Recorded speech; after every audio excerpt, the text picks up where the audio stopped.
Hello friends, welcome for the second day of the revision class. So students, hopefully आप सब लोगों ने अब तक वो केस लॉस की वीडियोस मैंने आपको बताया था देख लेने के लिए इम्पोर्टेंट है स्टूडेंट्स. असेसमेंट प्रोसीजर इस बार अपील्स, रिविजन्स, ये जो टॉपिक है इस पे एग्जामिनेशन में केस लॉ पे ही क्वेश्चंस पूछा जाएगा ये अटेम्प्ट में नवंबर 16 में. तो appeals, revision and specifically appeal, revision और कुछ असेसमेंट के 147 रिलेटेड जो कुछ केस लॉज हैं वो आप प्लीज जरा देख के जाएं. स्टूडेंट्स, असेसमेंट प्रोसीजर में मैं आपको एक हिदायत देता हूं कि आप 139(1) रिटर्न ऑफ इनकम 130 जितने भी 139 की सीरीज है एक बार आप अल्टीमेटली वो सेक्शन जरूर देख लीजिएगा.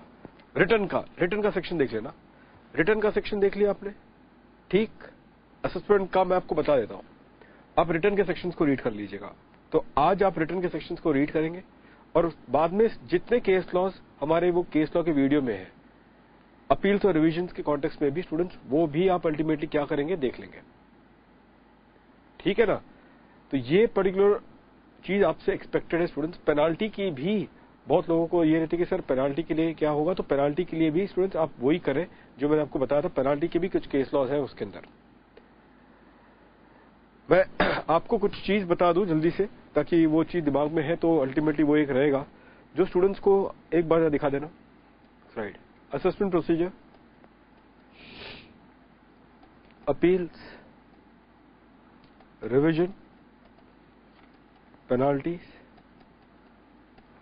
ठीक है, एंड AAR. ये सब टॉपिक को मैं एक तरीके से सेग्रीगेट कर लेता हूं.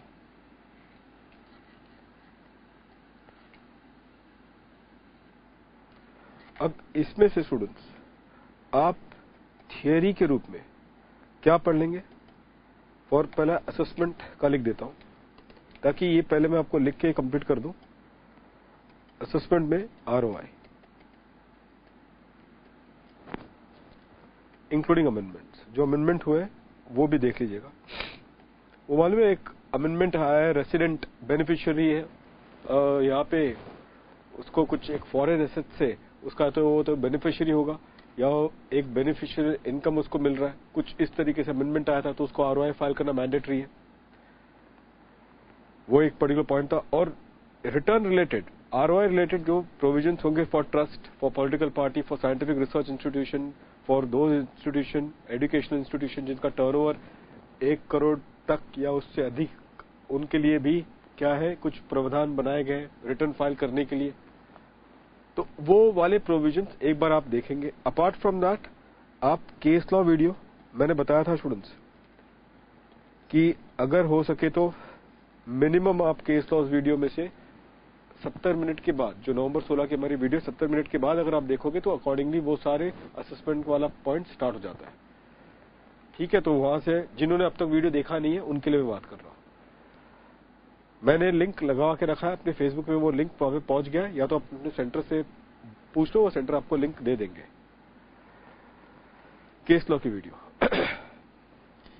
देयर आफ्टर ये हो गया अल्टीमेटली केस लॉ सेंट्रिक हो गया. अपील्स में स्टूडेंट्स अगर क्वेश्चन बनता है एंड रिविजन, ये केस में भी सिर्फ केस लॉज रहेंगे. हमने सारे केस लॉज कवर कर लिए, अच्छी तरीके से कवर कर लिए.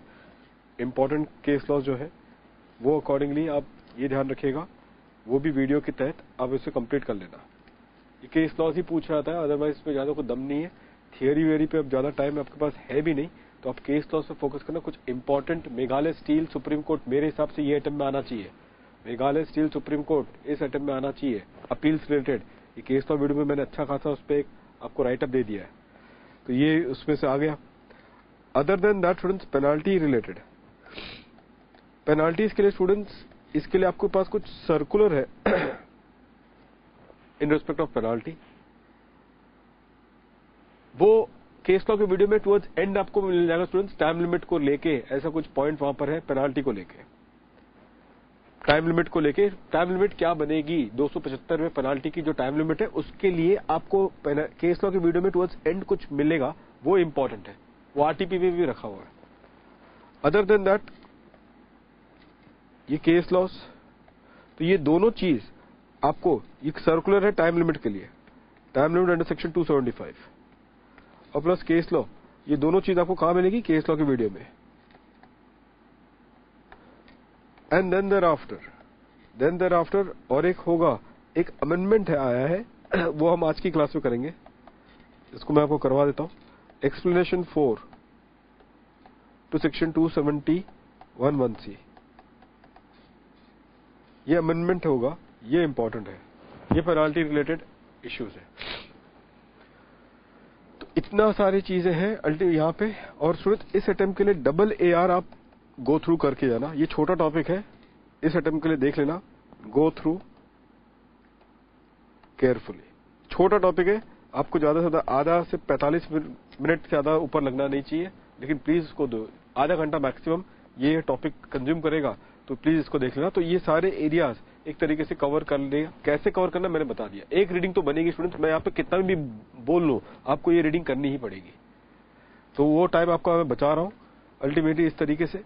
तो ये सिचुएशन ध्यान रखना, कमिट इस तरीके से करना।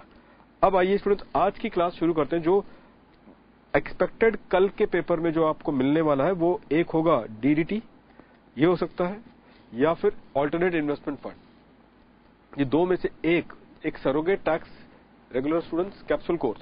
ध्यान रखना DDT और AIF, इस पे आप ज्यादा ध्यान दीजिए। बाकी जो है छोटे छोटे एरिया उसको जल्दी कंप्लीट करना, उसके बाद अटक मत जाना। जैसे कि अनलिस्टेड शेयर्स पे बायबैक अगर होगा तो बायबैक ऑफ अनलिस्टेड शेयर्स, तो वो सब चीज बहुत, उसके टैक्स रेट्स ही आपको याद रखने पड़ते हैं, isn't it?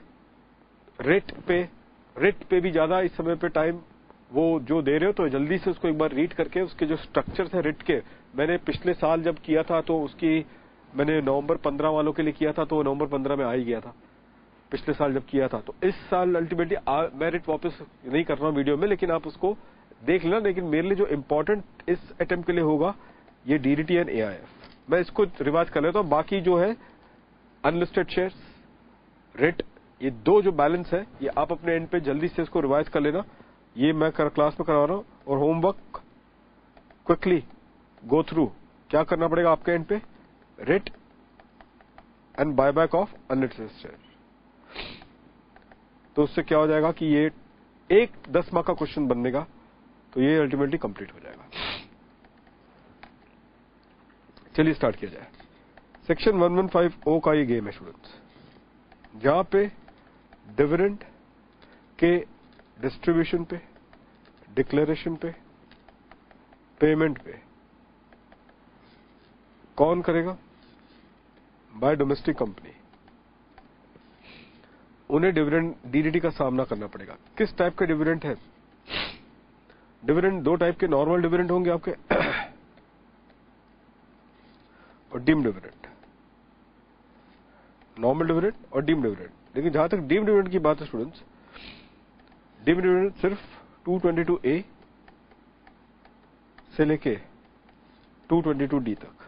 ई में DDT नहीं लगता, क्योंकि ई में शेयर होल्डर को लगता है डिविडेंड। ई में शेयर होल्डर को अल्टीमेटली क्या होगा, ये आपको शेयर होल्डर को सामना करना पड़ेगा as far as the consequence of taxation is concern. लेकिन अदर देन दैट बाकी सारे dividend pay share holder exemption मिलता है, क्योंकि डोमेस्टिक कंपनी को इस पे DDT का अल्टीमेटली लायबिलिटी बनती है। तो ये डोमेस्टिक कंपनी को DDT पे करनी पड़ेगी। स्टूडेंट DDT का आप एक ही रेट बाहर करके चलना, यही रेट जब भी DDT कितनी करनी है सीधा एक फ्लैट रेट पकड़ लो।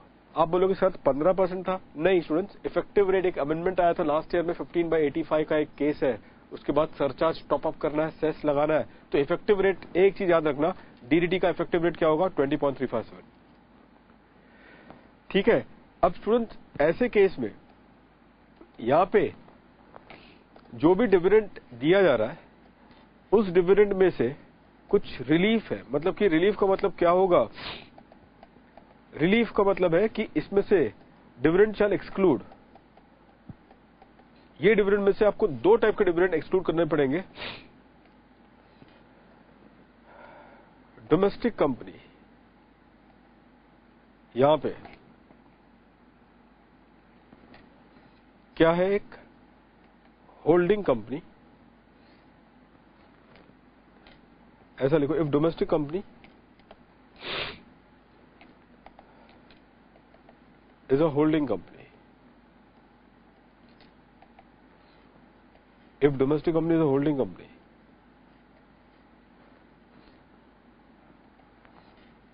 of another Indian subsidiary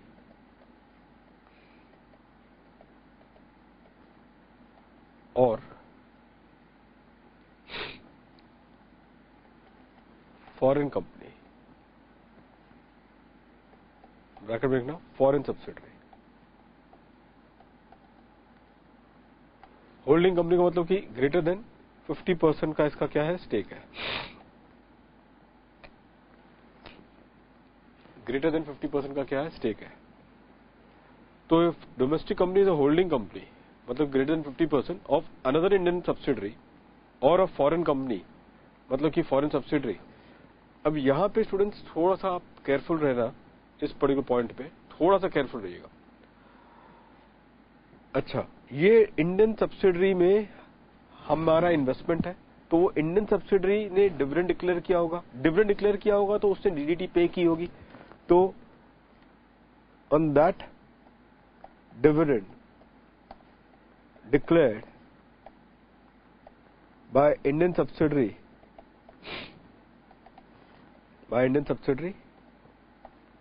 on which DDT has been paid. On which DDT has been paid.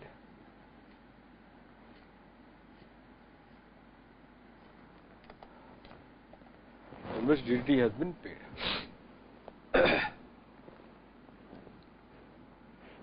किसने पे किया होगा? By the Indian subsidiary.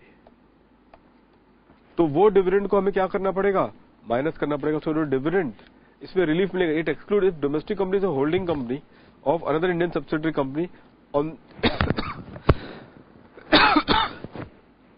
That dividend declared by the Indian subsidiary on which DDT has been paid by the Indian subsidiary. ठीक है। अच्छा, दूसरे case में क्या है स्टूडेंट्स, डोमेस्टिक कंपनी जो एक की होल्डिंग कंपनी है, किसकी होल्डिंग कंपनी है, एक फॉरेन कंपनी की होल्डिंग कंपनी है। अब उस फॉरेन कंपनी से उनको क्या मिल रहा है, डिविडेंड मिल रहा है। From that if they are getting dividend, तो मुझे बताओ कि क्या फॉरेन कंपनी ने डीडीटी पे किया होगा। उस डिविडेंड पे जो फॉरेन सब्सिडरी जो अपने इंडियन होल्डिंग कंपनी को डिविडेंड पे कर रही है, तो क्या उस डिविडेंड पे फॉरेन सब्सिडरी ने डीडीटी पे किया होगा? And answer is no. तो ऐसे केस में स्टूडेंट्स, ऐसे सिचुएशन में there is one provision of section 115 BBD. एक प्रोविजन है सेक्शन 115 बीबीडी का। As per that particular provision students, as per that particular provision, वो प्रोविजन क्या कहता है कि जो इन डोमेस्टिक कंपनी जो कि एक holding company of a foreign company, a domestic company which is a holding company of a foreign company and it is receiving the dividend from its foreign subsidiary, जो foreign company से उसको dividend आ रहा है, उस dividend pay domestic company को as per section 115 BBD उनको 15% flat क्या करना होगा, उस डिविडेंड इनकम पे टैक्स पे करना होगा इन कॉम्पिटिंग इट्स टोटल इनकम। अपने टोटल इनकम के कॉम्पिटिशन में उनको 15% क्या करना होगा, they have to make the payment of tax. तो यहां पे स्टूडेंट्स होगा ये कि इस केस में domestic company is liable to pay tax at special rate under section 115 BBD at the rate of, क्या रेट है, 15%, एट द रेट ऑफ 15%। ठीक है, यहां पे नोट लिख देना, no expense shall be allowed as deduction in computing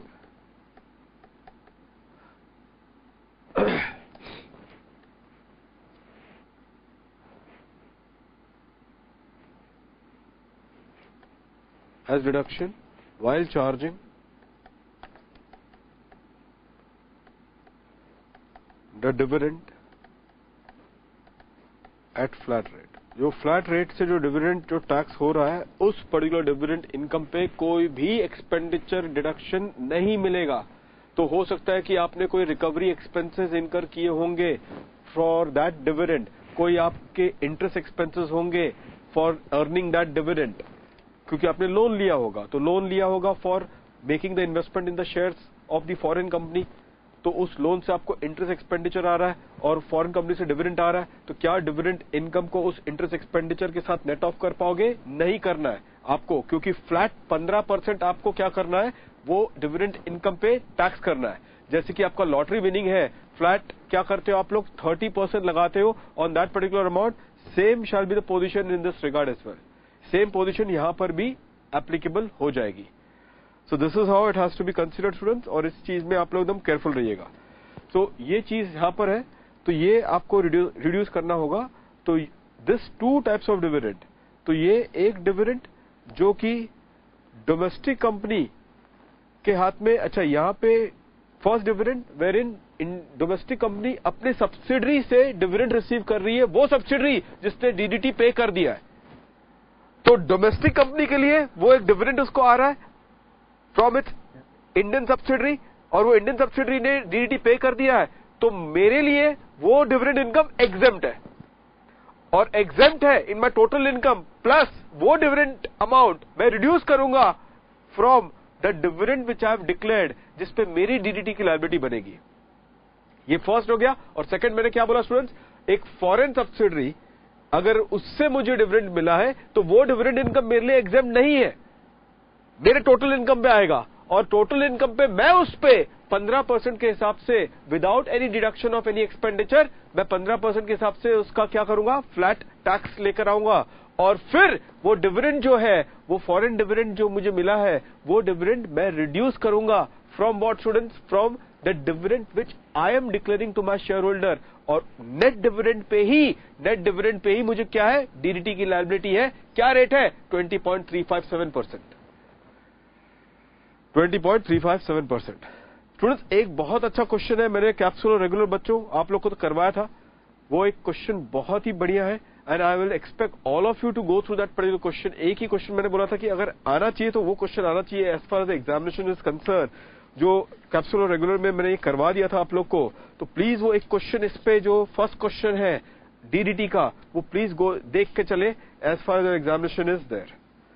students deemed dividend की बात चल रही है, तो एक चीज ध्यान रखना, 222E ये जो होगा मेरे हिसाब से इस अटेम्प्ट के लिए इंपॉर्टेंट है।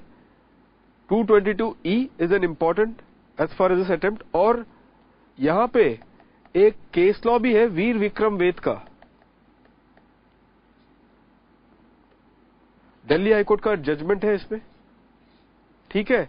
तो एज सच स्टूडेंट्स क्या कर लेना, मेरे आपसे गुजारिश होगी कि वीर विक्रम वेद वो केस लॉ वीडियो में अगर आप चले तो 65th मिनट के बाद और 70 मिनट के बीच में ये केस लॉ आ जाएगा। 65th मिनट और 70 मिनट के बीच में केस लॉ आ जाएगा, तो वो केस लॉ देख लेना।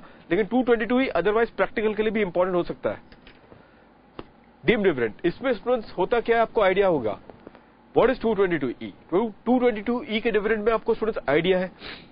As far as 222E dividend is concern, जल्दी से बताओ स्टूडेंट्स क्या है इसमें। एक क्लोजली हेल्ड कंपनी या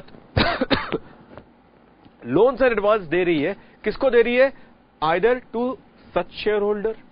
अच्छा, who is such shareholder, ये सच शेयर होल्डर कौन है, वो शेयर होल्डर जिसका क्या है 10% वोटिंग पावर है at the time when the loan and advance are being given. जब लोन एंड एडवांस दिया जा रहा है तो वो शेयर होल्डर का वोटिंग पावर कम से कम 10% होना चाहिए उस समय पे जिस समय लोन दिया जा रहा है। कौन लोन दे रहा है, लोन दे रहा है क्लोजली हेल्ड कंपनी। तो क्लोजली हेल्ड कंपनी जब लोन दे रही है तो उस समय वो शेयर होल्डर का वोटिंग पावर 10% होना चाहिए, मिनिमम 10%। चलिए, अगर ये तो डायरेक्ट हो गया, दो इनडायरेक्ट तरीके हैं स्टूडेंट्स कि हमने इस सच शेयर होल्डर को लोन्स नहीं दिया, लेकिन इनडायरेक्ट तरीके से इनके बेनिफिशियरीज को, या ये बेनिफिशियरी है लेकिन किसी और व्यक्ति को अल्टीमेटली क्या किया, लोन्स एडवांस दिए। वो और लोग कौन है, चलो उस और लोग के बारे में खोज में चले जाए। तो या तो मैंने सच शेयर होल्डर को, जो शेयर होल्डर जिस दिन मैंने लोन एडवांस दिया है उस दिन पे उसका कितना परसेंट है, 10% है, तो मैंने उनको लोन दिया। या फिर, अब ध्यान से सुनना, या फिर मैंने एक ऐसे कंसर्न को या फिर एक ऐसे पर्सन को लोन या एडवांस दिया है जिसमें इस शेयर होल्डर का उस कंसर्न में कितना इंटरेस्ट होना चाहिए? 20%। 20% इंटरेस्ट होना चाहिए, और वो इंटरेस्ट इस पर्टिकुलर शेयर होल्डर का हो सकता है eight any time during the previous year. मतलब ड्यूरिंग द प्रीवियस ईयर में कभी भी उस कंसर्न में इस शेयर होल्डर का मिनिमम 20% इंटरेस्ट होना चाहिए। अब आप बोलोगे सर इसको कैसे समझे? तो स्टूडेंट समझ के चलो। से फॉर एग्जांपल मेरा ये शेयर होल्डर है, ठीक है, जून में इसने क्लोजली हेल्ड कंपनी में 15% का शेयर होल्डिंग उसने एक्वायर किया। ये पर्सन ने 15% का होल्डिंग जून 2015 में उसने 15% का शेयर होल्डिंग एक्वायर किया, ठीक है। अच्छा, ये शेयर होल्डर एक पार्टनरशिप फर्म में इन the month of December students क्या है? इन द मंथ ऑफ डिसंबर 2015 वो क्या करता है स्टूडेंट? जल्दी से बताओ। वो 20% का पार्टनर बन जाता है। 20% का पार्टनर बन जाता है इन अ पार्टनरशिप फर्म। तो जून में ये पर्सन शेयर होल्डर बनता है कंपनी का, और यही पर्सन पार्टनर बनता है in a firm in the month of December, ठीक है। अब क्वेश्चन स्टूडेंट्स आता है कि प्राइवेट कंपनी ने नवंबर 2015 को इन्होंने क्या किया? उस पार्टनरशिप फर्म को लोन एंड एडवांस दिए। तो क्या 222E एप्लीकेबल होगा? To that the answer is yes. क्यों? क्योंकि मैंने क्या कहा था कि जिस दिन लोन दिया गया है उस दिन ये person such share holder should be minimum 10% holding होनी चाहिए उस कंपनी में। तो इसकी तो होल्डिंग जून में ही हो गई थी, और लोन आपने दिया है नवंबर में, ठीक है। अच्छा, किसको लोन दिया है? एक कंसर्न को दिया है। तो बताएं, मैंने कंसर्न के लिए क्या कहा था कि इस शेयर होल्डर का उस कंसर्न में मिनिमम 20% इंटरेस्ट होना चाहिए, and that too at any time during that particular financial year. कोई भी समय पे, उसके पहले उसके बाद, जब भी। तो ऐसे कोई सिचुएशन कोई ये नहीं है, ठीक है। तो ये सेकंड पॉइंट है। क्वेश्चन ये इसमें दो में से आ जाएगा कि या तो मैंने डायरेक्टली इस शेयर होल्डर को दिया पैसे, ठीक है, या फिर मैंने ऐसे कंसर्न को दिया जिस कंसर्न में इस शेयर होल्डर का क्या है स्टूडेंट्स? इस शेयर होल्डर का अल्टीमेटली 20% और मोर इंटरेस्ट है। That is the substantial interest. अच्छा स्टूडेंट्स, इसमें एक दो पॉइंट आती है 222E में, ध्यान रखना। यहां पे स्टूडेंट्स आप जो डिविडेंड देते हो वो किस में से दोगे? Accumulated profit. इसमें से एक्यूमुलेटेड प्रॉफिट में से आपको कैपिटलाइज प्रॉफिट को इग्नोर करना है।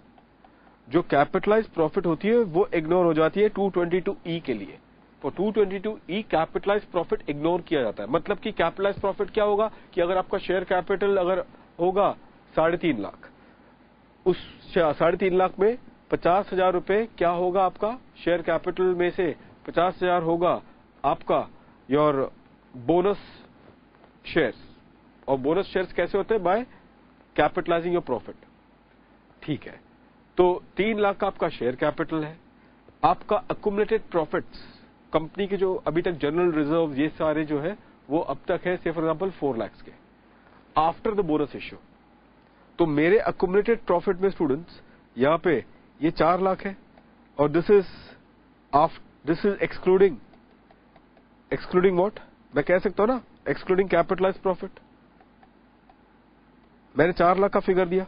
कैसे फिगर दिया? क्योंकि पहले से 50,000 ऊपर पहुंच गया, शेयर कैपिटल में पहले से 50,000 पहुंच गया ना। इसका मतलब जो भी जनरल रिजर्व है उसमें वो कैपिटलाइज प्रॉफिट बाहर है, कम हो चुका है। तो वही हमें बात करनी है कि जो हमारा एक्यूमुलेटेड प्रॉफिट रहेगा वो उसमें कैपिटलाइज प्रॉफिट आपको कंसिडर नहीं करना है। ये चीज आप लोग अपने दिमाग में ध्यान रखना। तो आपको दिया जाएगा कि शेयर कैपिटल में इतना बोनस एलिमेंट है, फिर उसके बाद आपको नीचे जनरल रिजर्व दिया जाएगा। तो जनरल रिजर्व जितना दिया है 12 कोई दिक्कत नहीं उसमें, क्योंकि वो जनरल रिजर्व आफ्टर कैपिटलाइजेशन लाया गया है। इसका मतलब कैपिटलाइज प्रॉफिट उसके अंदर नहीं है। चलिए, अब ऐसे केस में स्टूडेंट्स क्या होगा? ऐसे केस में क्या होगा कि जब जब लोन्स देगी कंपनी उस शेयर होल्डर को, तब तक अल्टीमेटली आपको अपने एक्यूमुलेटेड प्रॉफिट को उतना तक क्या करना पड़ेगा? कम करना पड़ेगा। जैसे जैसे लोन्स एंड एडवांस देती रहेगी कंपनी, तो उतना कैपिटलाइज प्रॉफिट कम होता जाएगा। ये भी एक टाइप का क्वेश्चन है जो शायद आपको पता होगा, हमने सॉल्व भी किया था कि जब कंपनी लोन 1 देती है टू सच शेयर होल्डर 1, से मिस्टर ए जो एक सच शेयर होल्डर है, तो उसको 2 लाख का लोन दिया। तो कितना हो गया आपका एक्यूमुलेटेड प्रॉफिट? अच्छा 222E क्या मिस्टर ए को लगेगा? हाँ लगेगा। कितना डीम्ड डिविडेंड माना जाएगा? 2 लाख, और वो क्या होगा? मिस्टर ए के हाथ में टैक्सेबल हो जाएगा। ठीक है। अच्छा इसके बाद आपका एक्यूमुलेटेड प्रॉफिट कितना हो गया? 2 लाख, बैलेंस 2 लाख हो गया क्योंकि 4 में से 2 चला गया। फिर बाद में मिस्टर ए ने वो लोन को रीपे भी कर दिया।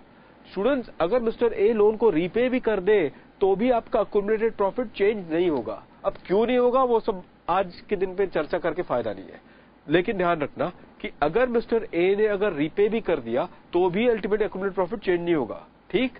अच्छा फिर बाद में सब्सिक्वेंटली वो कंपनी क्या करती है? मिस्टर बी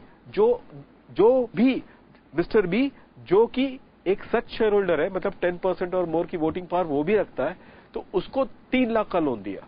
अब 3 लाख का लोन दिया लेकिन आपका बैलेंस एक्यूमुलेटेड प्रॉफिट तो सिर्फ 2 लाख है, और अगर बैलेंस एक्यूमुलेटेड प्रॉफिट सिर्फ 2 लाख है तो क्या हो जाएगा? अप टू ₹2 लाख ही क्या माना जाएगा?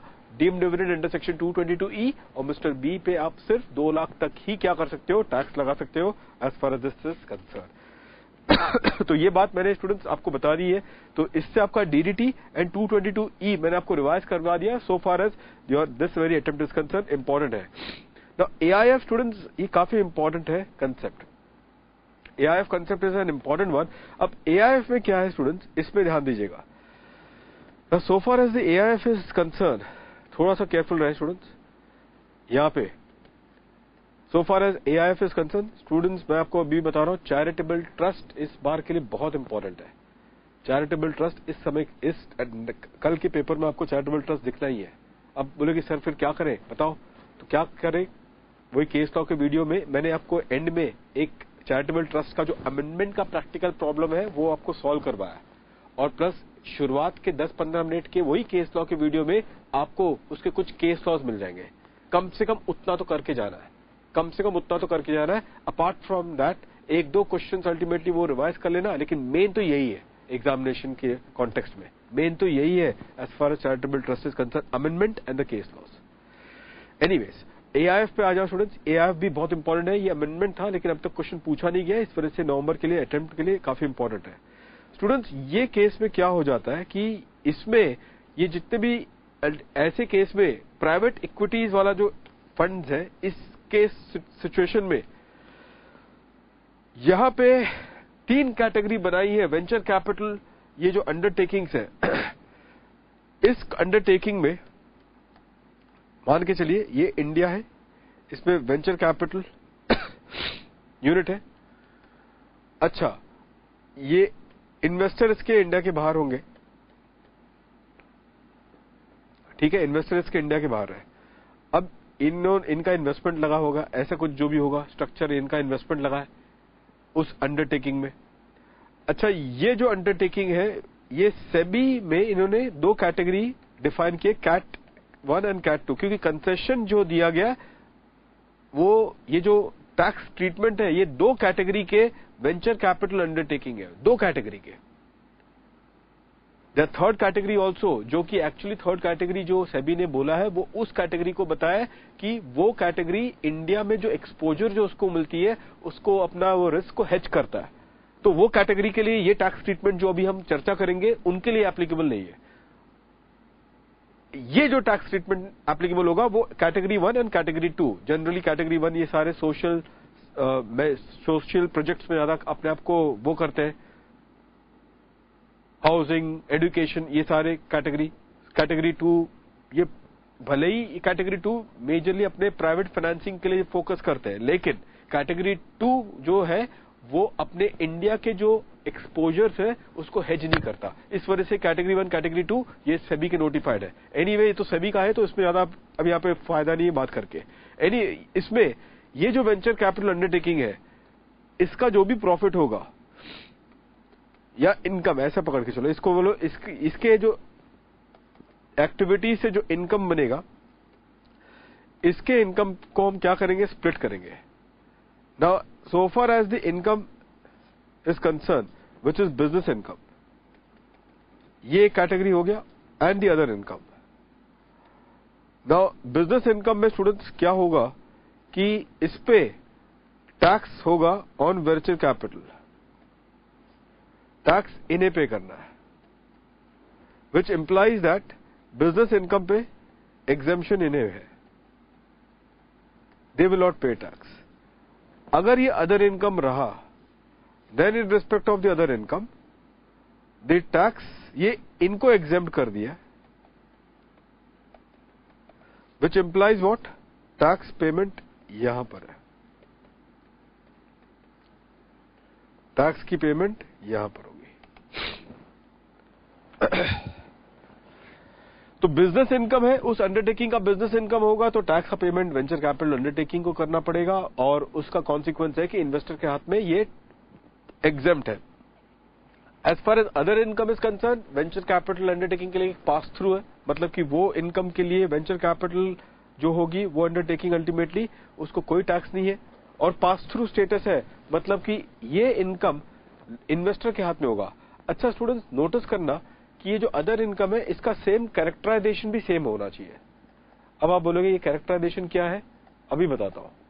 लाइक से फॉर एग्जांपल, इसके अंदर यहां पे 10 लाख का ये से इंटरेस्ट इनकम है, और 20 लाख का ये क्या है, यहां पे एलटीसीजी है। ठीक है, इसमें से हम अगर एक मिस्टर ए की बात करें, मिस्टर ए की बात करें, जिसका टोटल 30% क्या है स्टूडेंट्स, 30% उसने इन्वेस्टमेंट ये किया है in that undertaking. Mister A ने कितना किया, 30% इन्वेस्टमेंट किया है इन दैट पर्टिकुलर अंडरटेकिंग। तो अगर मिस्टर ए ने 30% इन्वेस्टमेंट किया इन दैट पर्टिकुलर अंडरटेकिंग, तो इस स्थिति में क्या होगा कि उसके लिए जो टैक्स, इसकी टोटल इनकम जब बनेगी इसकी जब टोटल इनकम बनेगी, तो टोटल इनकम में के कॉन्टेक्स्ट में students be careful, total income में उसका खुद का इनकम, ठीक है, फिर फ्रॉम वेंचर कैपिटल अंडरटेकिंग में कैसे वो करेगा, बिजनेस इनकम, बिजनेस इनकम में, अच्छा ये आउटर कॉलम में लिख देता हूं इसकी खुद की इनकम। तो बिजनेस इनकम जो होगी वो इनर कॉलम में लिखते हुए आप क्या करेंगे, इसको एग्जेम्प्ट। क्यों, क्योंकि इस पर टैक्स किसने पे कर दिया है, वेंचर कैपिटल अंडरटेकिंग ने। फिर बाद में जो इंटरेस्ट इनकम होगा, देखिए कैसे होगा, इंटरेस्ट इनकम जो होगा, जो वेंचर कैपिटल से मिल रहा है, 30% होगा किस पे, 10 लाख पे, 30% होगा 10 लाख में, क्योंकि ये 30% इन्वेस्टर है, तो अकॉर्डिंगली ये होगा इसका 3 लाख। सिमिलरली एलटीसीजी जो होगी उसकी, ये होगी से फॉर एग्जांपल 30% कितने का, 20 लाख का, तो कितना हो गया ये, 6 लाख। अब अकॉर्डिंगली स्टूडेंट्स इसी तरीके से ये होगा, और ध्यान रखना सेम कैरेक्टराइजेशन क्यों बोला गया, क्यों यहां पे मैंने लिखा सेम कैरेक्टराइजेशन, क्योंकि जब टैक्स लायबिलिटी निकाली जाएगी तो ऐसे केस में एलटीसीजी पे बताओ, अल्टीमेटली आपको पता ही है चुन्नी बाबू क्या रेट लगता है, 20%। ठीक है, तो 20% पे अकॉर्डिंगली आप वो कर देना, और इसी केस पे फिर आने बैलेंस पे नॉर्मल स्लैब रेट लगा के आप उसकी टैक्स लायबिलिटी लेकर आओगे। तो ये सिचुएशन स्टूडेंट्स आप लोग ध्यान में रखेंगे as far as this particular is concern. एक प्रॉब्लम स्टूडेंट्स हमने किया भी था क्लास में इस सिचुएशन को लेके, होपफुली अल्टीमेटली आप इसे जरूर कर लीजिएगा। अच्छा, कोई स्टूडेंट्स ये पूछे कि सर इनका जो बिजनेस इनकम का टैक्स रेट क्या है, डिपेंडिंग अपॉन स्टेटस क्या है, उस हिसाब से टैक्स कर दो। ये वेंचर कैपिटल अगर कंपनी है तो कंपनी का अगर ये कंपनी बनाई गई है तो सीधा सीधा अल्टीमेटली क्या कर देना इस सिचुएशन में, 30% नॉर्मल टैक्स रेट जो रहेगा, नॉर्मल टैक्स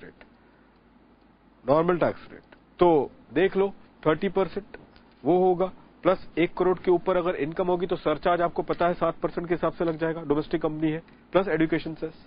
तो बिजनेस इनकम अगर ये जो है, बिजनेस इनकम अगर ये 1 करोड़ के ऊपर चली गई तो अकॉर्डिंगली आपको नॉर्मल टैक्स रेट लगाना होगा। 1 करोड़ के ऊपर चला गया तो आपको सरचार्ज लगेगा 7% के हिसाब से, उस तरीके से। जैसे कि ऐसे सिचुएशन करके अल्टीमेटली आपको क्या करना होगा, यहाँ पे आपको अल्टीमेटली अपने आंसर्स लानी होगी। सो this is about AIF students, मैंने आपको करवा दिया है, ये देख लेना। एक प्रैक्टिकल प्रॉब्लम भी है, वो भी देखना। अच्छा, इसमें एक पर्टिकुलर पॉइंट है स्टूडेंट्स, ध्यान से सुनना। इन्होंने कहा है कि अगर बाय चांस एलटीसीजी नहीं होके अगर हम लिखे कि एलटीसीएल है तो एक क्वेश्चन यहाँ पर एक स्पेशल पॉइंट है, तो चर्चा कर लेता हूं ताकि कंप्लीट हो जाए। अगर एलटीसीजी नहीं होके अगर ये एलटीसीएल है तो क्या होगा, तो क्या LTCL भी पास थ्रू होगा? क्या LTCL को भी हम पास थ्रू करेंगे? To that the answer is no. LTCL pass through, loss pass through share holder को नहीं होगा, इन्वेस्टर को नहीं होगा। ये लॉस अगर LTCL है, ये जो वेंचर कैपिटल अंडरटेकिंग है, ये अपने लेवल पर ही क्या करेगी, इसको आगे कैरी फॉरवर्ड करेगी। ये अपने लेवल पे इसको क्या करेगी, आगे कैरी फॉरवर्ड करेगी। अब कैरी फॉरवर्ड करेगी तो इसका मतलब क्या होगा? से फॉर एग्जांपल नेक्स्ट ईयर अगर उसके पास क्या है स्टूडेंट्स, बता दो। नेक्स्ट ईयर अगर उसके पास LTCG आता है 40 लाख का, तो बताओ फिर क्या होगा? तो जो लास्ट ईयर का LTCL है वो इसको इससे सेट ऑफ करके नेट 20 लाख को पास थ्रू करेगी टू द इन्वेस्टर।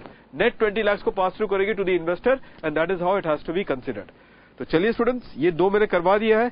आपके एंड पे आपको तुरंत क्या करना होगा, ये मैंने करवा दिया है। आप जरा DDT का वो एक क्वेश्चन नंबर 1 देख लेना, रेगुलर कैप्सूल वालों, आप देख लीजिएगा एक क्वेश्चन। और दूसरा आप लोग ये ध्यान रखना, रिट का तुरंत फास्ट रीडिंग कर लेना, और buyback of unlisted share, buyback of unlisted share. एक टनेज टैक्स बता देता हूं स्टूडेंट्स, ये पता नहीं सरप्राइज कभी दे देता तो अननेसेसरी ऐसा होना नहीं चाहिए यार। इतना टफ देख लिया और टनेज टैक्स ने मेरा पूरा खेल बिगाड़ दिया, तो काफी दुख होगा, और आप उसमें मत अटक जाओ। तो एक टनेज टैक्स आपको बता देता हूं स्टूडेंट्स। टनेज टैक्स के कॉन्टेक्स्ट में स्टूडेंट ध्यान रखना, ये एक इंडियन डोमेस्टिक कंपनी के लिए एक क्वेश्चन हमने किया था रेगुलर कैप्सूल वालों, तो आप लोग ध्यान में रखना टनेज टैक्स स्कीम। और बाकी लोग क्या करें, आप कम से कम PM में से एक क्वेश्चन देख लें टनेज टैक्स के लिए। टनेज टैक्स कॉन्टेक्स्ट में स्टूडेंट्स आप लोग के लिए ध्यान से सुनेगा। इस कॉन्टेक्स्ट में टनेज टैक्स में क्या, ये इंडियन शिपिंग कंपनी के लिए है, इंडियन शिपिंग कंपनी के लिए होगा। अब इंडियन शिपिंग कंपनी के लिए क्या होता है स्टूडेंट्स, इनके लिए आप क्या करते हो, ऑप्शन इनको मिलता है। जैसे मालूम है स्टूडेंट्स, सर्विस टैक्स लॉ में आपको कंपोजिशन स्कीम है, सर्विस टैक्स लॉ में, कि आप सर्विस टैक्स ला सकते हैं for airline agent, lottery distributors का एक कंपोजिशन स्कीम है, फॉरेन एक्सचेंज डीलर की। इस तरीके से उनका सर्विस टैक्स की लायबिलिटी लाई जा सकती है। रूल 6 में ऑफ सर्विस टैक्स रूल्स 1994 एक अलग ही अनोखा तरीका है, which has got nothing to do with your normal way of computing a service tax amount. Same way यहां पे भी टनेज, इंडियन शिपिंग कंपनी को क्या है, टनेज टैक्स स्कीम के तहत इन्हें एक कंपोजिशन करने को मौका मिलता है। एक ऑल्टरनेट तरीके से वो टैक्स नहीं कंप्यूट करेंगे, एक ऑल्टरनेट तरीके से वो अपना बिजनेस इनकम कंप्यूट करेंगे। बिजनेस इनकम कंप्यूट करने का एक अनोखा तरीका है, एक ऑप्शन दिया गया है, और वो ऑप्शन है students on the basis of their tonnage capacity. उनके टनेज कैपेसिटी के हिसाब से स्टूडेंट्स क्या है, वो ऑप्शन लाई जाती है। तो क्वालिफाइंग शिप का हमें नेट टनेज देखना है कि उसका नेट टनेज सर्टिफिकेट से पता चलेगा कि उसका नेट टनेज कितना है और उसी हिसाब से आपको amount of daily tonnage income, ये उनका डेली टनेज बिजनेस इनकम आपको मिलेगा कि कितना डेली इनकम हम माने। तो नंबर ऑफ डेज, वो जो शिप उस पूरे साल भर में आपने उसे अपने लिए चलाई थी, तो उस नंबर ऑफ डेज से आप उसको मल्टीप्लाई कर लें। तो आपको पहले सर्टिफिकेट से देखना पड़ेगा कि उस शिप की क्षमता कितना है। 1000 टन का शिप, तो उसकी डेली टनेज कितना हो जाएगा, 70 रुपए फॉर एवरी 100 टन। तो एवरी 100 टन के लिए अगर 70, तो 1000 के लिए कितना, इस तरीके से डेली इनकम मिल जाएगी। अगर 1000 का टनेज है तो आप बोलोगे सर 900 का है, तो 900 का है तो वही 100 के लिए 70 रुपए एवरी 100 टन, तो फिर 900 के लिए कितना। तो उस हिसाब से पर डे का आपको क्या हो जाएगा, अल्टीमेटली पर डे का आपको इनकम मिल जाएगा इनटू नंबर ऑफ डेज, कितने के लिए आपने शिप चलवाया था उतना अल्टीमेटली क्या कर लेंगे, आपको अपना बिजनेस इनकम आ जाएगा। अब उसी तरीके से बाद में एक्सीडिंग 1000 बट लेस देन 10,000, जल्दी जल्दी ये लिखते रहना। यहाँ पे 700 रुपए कैसा है, ऊपर के स्लैब से 700 रुपए आ गया, plus 53 for every 100 ton, for every 100 ton 700 ऊपर से आ गया ना, प्लस 53 फॉर एवरी 100 टन। तो अगर आपका 1200 है तो 700 रुपए यहां पर आ गए, और फिर 1200 आ गए तो 1200 में होता है 200, तो यहां पे एवरी 100 के लिए 73। तो अगर 200 है तो इंटू 2, 53 इंटू 2, इजंट इट, तो 106। तो अकॉर्डिंगली कितना हो जाएगा, ये अगर 1200 है, अगर मैं बता दूं तो ये 106 हो जाएगा, तो ये 806 कुल मिला के आ गया आपका daily tonnage income, daily tonnage income. और इसको मल्टीप्लाई कर लेना, ठीक है, अब मैं आपको सिर्फ स्लैब बताता रहता हूं स्टूडेंट्स, बस लिखते रहना। एक्सीडिंग 10,000 बट लेस देन 25,000, तो आपको आ गया 5470। 5470 कैसे आ गया? पहले दो स्लैब का, और आप उसको ऐड करोगे 42 फॉर एवरी 100 टन। वो एक्स्ट्रा जो बनेगा 10 और 25,000 के बीच में जो एक्स्ट्रा है, 10 और 25,000 के बीच में जितना एक्स्ट्रा एक्सेस है, वो आप ये रेशियो में अल्टीमेटली आपको अपनी अमाउंट मिल जाएगी। और फिर लास्ट में एक्सेडिंग 25,000, तो स्टूडेंट्स पहले 3 स्लैब से आपको अगर आता है इतना, प्लस 29 फॉर वो 25,000 के ऊपर जितना भी गया, तो 29 रुपीज ले फॉर एवरी 100 टन एक्सेस। ये आपको स्लैब याद रखना पड़ेगा स्टूडेंट्स, एक बार लिख लेना, ये चीज इंपॉर्टेंट होगा। So I think that I am done with this particular thing. ये इसमें से एक 10 मार्क का क्वेश्चन बन रहा है स्टूडेंट्स, सो ये भी आपको मैंने कंप्लीट करवा दिया। So now with this one students, हम अभी अब प्रोसीड करते हैं। We shall proceed now towards the context of an international taxation. मैं अभी ले लेता हूं और फिर इसको एक कंप्लीट करके फिर अगले वीडियो में आपको ट्रांसफर प्राइसिंग का ये दे देता हूं। स्टूडेंट्स इसमें अमेंडमेंट काफी इंपॉर्टेंट होगा आपके लिए। इसके अंदर जो अमेंडमेंट्स हुए हैं that I think would be quite important, क्योंकि आरटीपी के हिसाब से जो मैंने देखा था, तो इसके अंदर अमेंडमेंट्स भी अल्टीमेटली लाई गई है। Just be very careful as far as amendment is concern. कुछ स्टूडेंट्स ने पूछा कि सर टीडीएस का क्या करें। सर टीडीएस स्टूडेंट्स ध्यान रखना, लास्ट अटेम्प्ट में पूछ लिया गया है, अच्छा खासा टीडीएस का पूछा है, तो इस अटेम्प्ट में कुछ और केस लॉज आए हैं, वो केस लॉ की वीडियो में आपको उपलब्ध मिल जाएगा, तो वो कर लेना। अब आप उतना तो अल्टीमेटली देखो, लास्ट पे रखो, ये मेरे एबीसी एनालिसिस का सी कैटेगरी माना जाएगा। कुछ एक्स्ट्रा टाइम अगर मिलता है, जो कि मेरे को लगता है कि मुश्किल है, फिर देख लेना, उसमें उतना मेरा खास इंपॉर्टेंस नहीं है। स्टूडेंट टीडीए इंटरनेशनल टैक्सेशन में पहले तो आप रेसिडेंशियल स्टेटस पे ध्यान देंगे। Residential status for an individual, ये इंपॉर्टेंट होगा। अब पोएम वाला तो स्टूडेंट्स एप्लीकेबल नहीं है, प्लेस ऑफ इफेक्टिव मैनेजमेंट, नहीं तो अदरवाइज वो ज्यादा इंपॉर्टेंट हो जाता था। लेकिन इंडिविजुअल का रेसिडेंशियल स्टेटस आप लोग ध्यान में रख के चलना, और उसमें तो आपको स्टूडेंट्स याद, ये तो पता ही होगा इंडिविजुअल के रेसिडेंशियल स्टेटस में, क्योंकि ये इंपॉर्टेंट स्थिति बनती है। और क्वेश्चन कुछ पूछे भी गए कि स्टे कितना होना चाहिए यहाँ पे इस कॉन्टेक्स्ट में। अब मैं इंटरनेशनल टैक्सेशन जल्दी से करवा देता हूं आपको, ये कॉन्टेक्स्ट में क्या क्या एक्सपेक्टेड क्वेश्चन बन सकते हैं। और फिर ये एडीआर जीडीआर को छोड़ के ध्यान रखना, वो सब वीडियो मैं नहीं करवाऊंगा, वापस रिपीट वीडियो, मैंने पहले से होमवर्क आपको दे दिया है। और रेंज कंसेप्ट ट्रांसफर प्राइसिंग का वो वीडियो मौजूद, तो मैं बार बार नहीं, तो यहीं पर अल्टीमेटली पता चला आज के दिन वही कर रहे हैं। तो स्टे अल्टीमेटली स्टूडेंट्स कितना होगा? Greater than 182 days in a financial year. ये मेन प्राइमरी कंडीशन है, ये आपको देखना है स्टूडेंट्स, इजंट इट?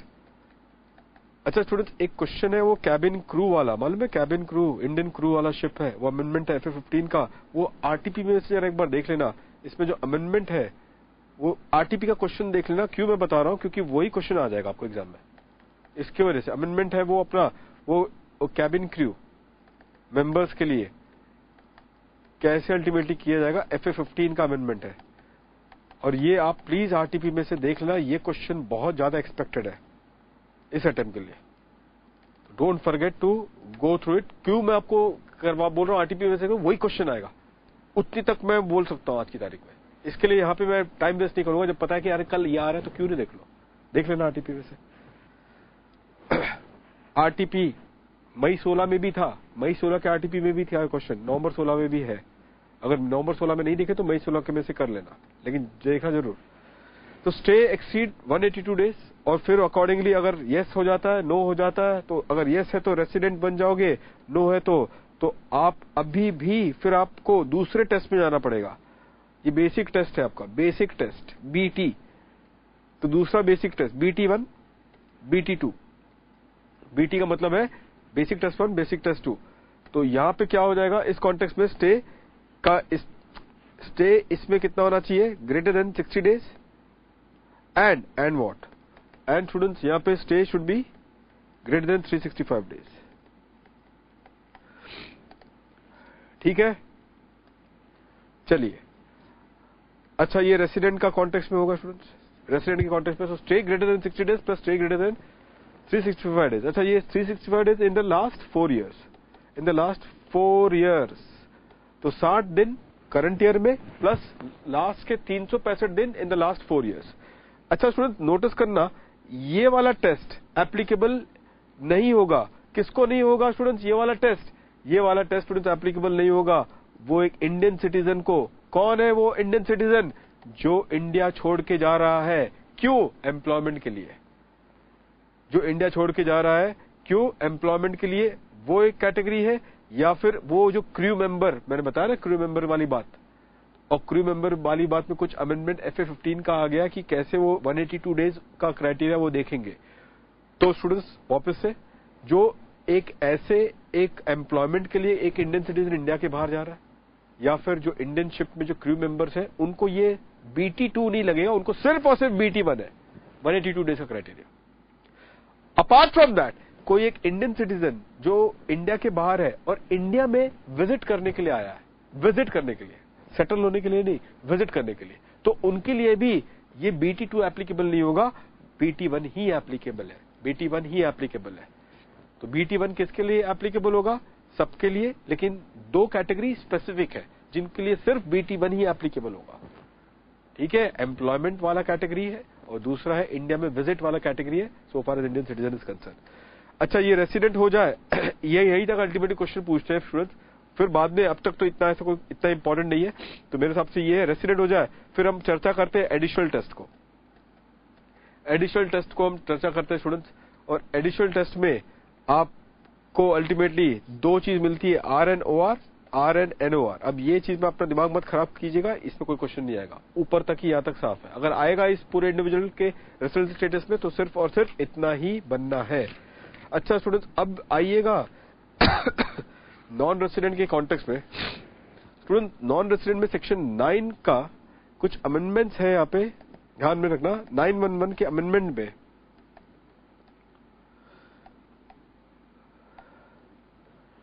इसमें स्टूडेंट्स वो एक बिजनेस कनेक्शन वाला पॉइंट है, 911 बिजनेस कनेक्शन। ठीक है, और बिजनेस कनेक्शन के बाद एक आपको पता है कि अगर एक NR का बिजनेस कनेक्शन क्या है इंडिया में, इन इंडिया, तो ऐसे केस में बिजनेस कनेक्शन अगर उसका इंडिया में है तो ऐसे स्थिति में क्या हो जाएगा? Income is deemed to accrue arise in India. ठीक, बिल्कुल ठीक, to accrue arise in India. अच्छा स्टूडेंट्स, अब नोटिस करना है यहाँ पे, ये हो गया? हाँ हो गया सर। अब सेकंड पॉइंट ध्यान दीजिएगा। सेकंड पॉइंट में यहां पे बोला गया है कि अगर फंड मैनेजर एक NR है, नॉन रेसिडेंट है, या फिर आप इसको इन्वेस्टर बोल दो इंडिया के बाहर, अगर उनके फंड मैनेजर इंडिया में है, ये इन्वेस्टर मतलब इसको मैं कहता हूं FII, फॉरेन इंस्टीट्यूशनल इन्वेस्टर, अगर उनके फंड मैनेजर इन इंडिया है, फंड मैनेजर का मतलब होगा वो उनके लिए क्या करते हैं? खरीदते हैं और बेचते हैं शेयर्स। तो सेल और परचेज ऑफ शेयर्स, सेल और purchase of securities in India for FIIs। ठीक है, और उससे ये जो बिजनेस प्रॉफिट आएगी, ये जो गेन होगा, ये गेन होगा, इस गेन को स्टूडेंट्स ध्यान से देखिएगा यहाँ पे, इस गेन को हम क्या कहेंगे? ये गेन अल्टीमेटली यहां पे या ये गेन यहां पे, सॉरी एक मिनट, ये गेन की कैरेक्टराइजेशन होगी। क्या ये गेन को हम लॉन्ग टर्म कैपिटल गेन, ये कैपिटल गेन्स कह सकते हैं, long term capital gain, short term capital gain, ये कहा जाएगा, और बिजनेस इनकम। अब आप बोलोगे सर बिजनेस इनकम कहां से आ गया भाई? बिजनेस इनकम ये तो अल्टीमेटली कैपिटल गेन्स का पॉइंट है, लेकिन स्टूडेंट नोटिस करना एक चीज को, बी केयरफुल स्टूडेंट्स। अब मैं आपको बता रहा हूं एक चीज, आप लोग ध्यान से सुनेंगे, सब लोग ध्यान से सुनना है इस बात को।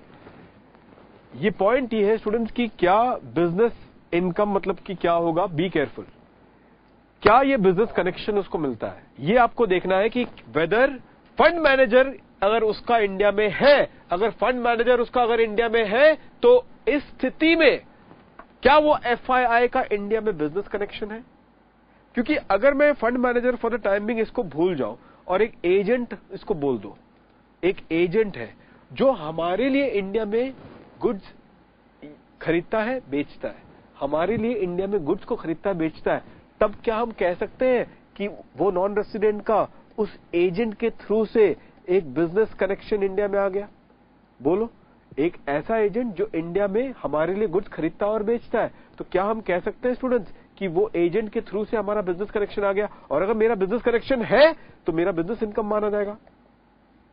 मेरा बिजनेस कनेक्शन है तो मेरा बिजनेस इनकम माना जाएगा। तो आप इस एजेंट को फंड मैनेजर समझ लो कि वो फंड मैनेजर है कौन? वो भी तो एक एजेंट ही है, क्योंकि वो उस एफआईआई के बिहाफ में शेयर्स को खरीदता बेचता है। तो हम कह सकते हैं कि वो एफआईआई का एक तरीके से इंडिया में बिजनेस कनेक्शन है। और अगर बिजनेस कनेक्शन है तो उसको क्या आ जाएगा? बिजनेस इनकम आ जाएगा। आप खुद ही महसूस करना स्टूडेंट्स, ये भले ही शेयर्स उसने रिकॉग्नाइज स्टॉक एक्सचेंज में क्यों ना खरीदा हो, ये भले ही शेयर्स उसने रिकॉग्नाइज स्टॉक एक्सचेंज में क्यों ना खरीदा हो, इससे क्या होने वाला है? इससे बताओ क्या होने वाला है? ये बिजनेस इनकम हो जाएगा। और अगर ये बिजनेस इनकम हो गया स्टूडेंट्स, आप सभी को पता है कि एग्जैक्टली फिर क्या होगा? फिर अल्टीमेटली ये टैक्स इस पे जो लगेगी, ये टैक्स लगेगी बिजनेस इनकम पे, जो भी टैक्स लगेगा एमएमआर के बेसिस पे टैक्स लग जाएगा। even though the shares has been bought and sold from a recognized stock exchange, क्योंकि एग्जेम्पशन जो है वो लॉन्ग टर्म कैपिटल गेन्स को है अंडर 1038, या फिर शॉर्ट टर्म कैपिटल गेन्स के लिए कंसेशनल टैक्स रेट है 111A में। लेकिन अगर वो बिजनेस इनकम माना जाएगा तब तो वो तो फुल्ली टैक्स होगा। तो इस वजह से खतरा बन गया। एफआईआई जो अपने फंड मैनेजर इन इंडिया है उसके थ्रू से अगर वो रिकॉग्नाइज स्टॉक एक्सचेंज में अगर शेयर्स खरीदेंगे या बेचेंगे तो उससे खतरा क्या है कि बिजनेस कनेक्शन का पॉइंट आप लगा के वो इनकम को बिजनेस इनकम कैरेक्टराइज किया जा सकता है। और अगर बिजनेस इनकम अगर वो कैरेक्टराइज हो गया तो उससे पूरा टैक्स एमएमआर के हिसाब से होगा। उससे नुकसान किसका होगा? सिर्फ और सिर्फ नॉन रेसिडेंट का। तो गवर्नमेंट एफआईआई को नाराज नहीं करना चाहती है, तो उन्होंने क्या कहा? बोलो, अमेंडमेंट क्या कहता है? आइए स्टूडेंट्स, अमेंडमेंट कहता है कि मियरली, आप खुद इतने समझदार हो चुके हो कि merely the presence of the fund manager in India, fund manager in India of the eligible लिखना students, FII will not give rise to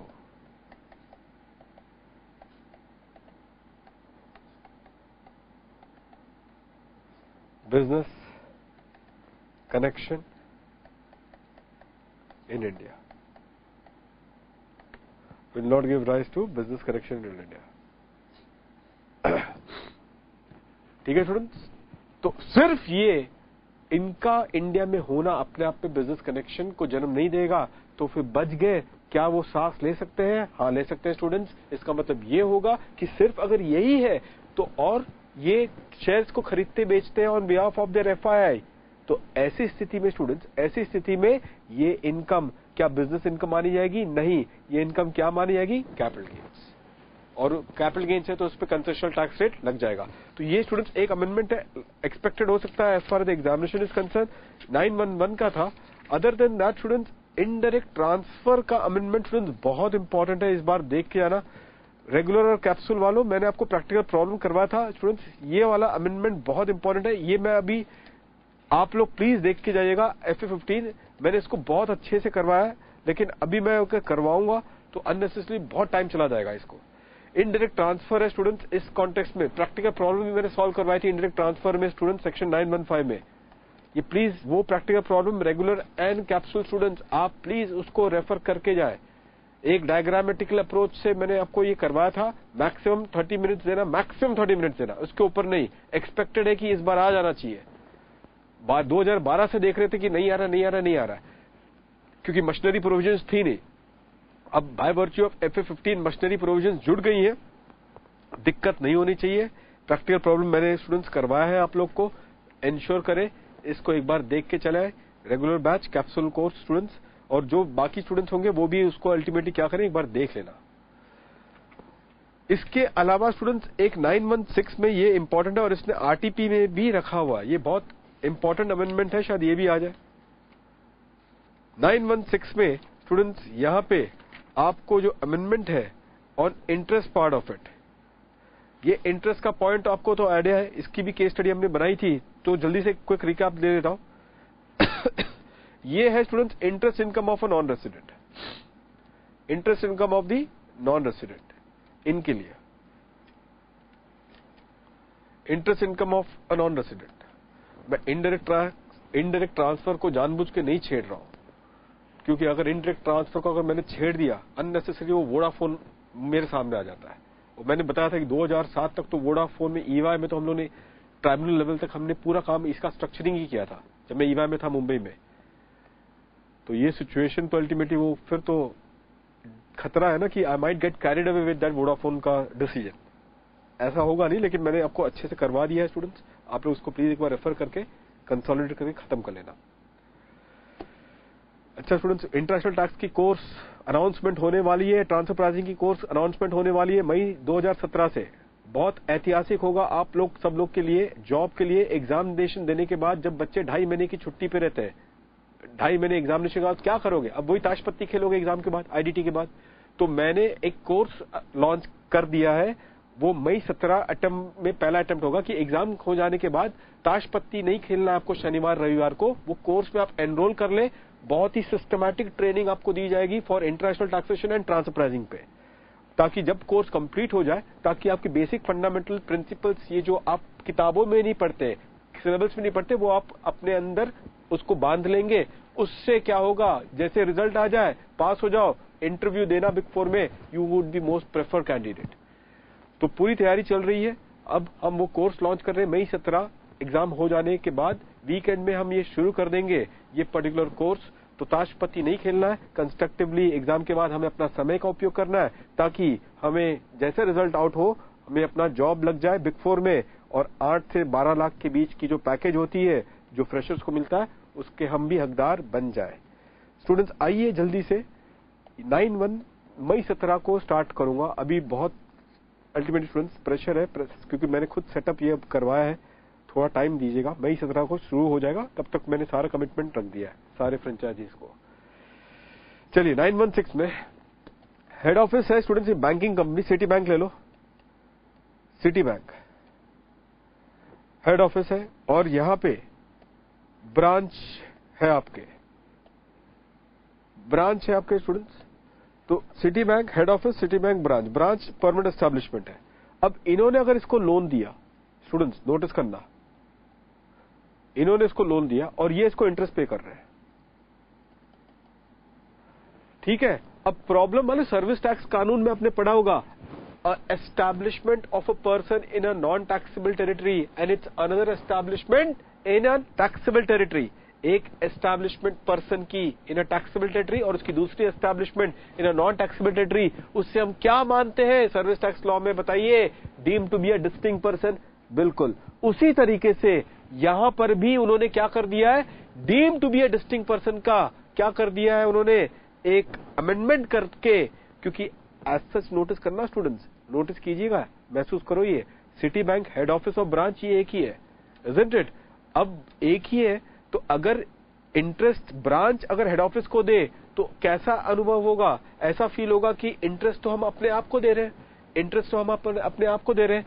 तो और कोई अपने आप से इनकम तो कमाता नहीं है, कोई अपने आप से तो इनकम कमाता नहीं है। तो अगर ऐसी बात है स्टूडेंट्स, तो ये सिचुएशन में उन्होंने लगा कि यार लोन है 1000 करोड़ का यूएस डॉलर और इंटरेस्ट भी अच्छा खासा 100 करोड़ जा रहा है इनके पास, तो उनको लालच लगा कि यार ये हेड ऑफिस जो है 100 करोड़ की इनकम अपने ब्रांच से कमा रहा है, तो क्यों ना इनको अलग पर्सन बना दिया जाए और फिर ये 100 करोड़ हेड ऑफिस की इनकम बन जाए। और जैसे ये इनकम बन जाएगा, किसका इनकम बन जाएगा, किसका इनकम बन जाएगा? नॉन रेसिडेंट की इनकम बन जाएगी। जैसे इनकम बन जाएगी अकॉर्डिंगली आपको तो पता ही है चुनी बाबू, क्या हो जाएगा, इस पे ये टैक्स लग जाएगा। तो अमेंडमेंट क्या होगा बता दो स्टूडेंट्स, अभी आप खुद ही बता दो अमेंडमेंट क्या होगा। ये अमेंडमेंट है that the branch and the head office is deemed to be a distinct person. और deemed to be a distinct person मतलब कि जो इंडिया का पीई है, इंडिया का जो परमानेंट एस्टैब्लिशमेंट है, एंड द हेड ऑफिस और the other establishment, and the head office और the other establishment are deemed to be, deeming fiction लगाना है स्टूडेंट्स, क्या वर्ड लगाओगे, डीम्ड टू बी। यहां पे लिखोगे इंडियन ब्रांच, इंडियन पीई, ऐसा लिखना। चलो प्रोविजन लिखवा था, Indian P and the head office और अदर एस्टैब्लिशमेंट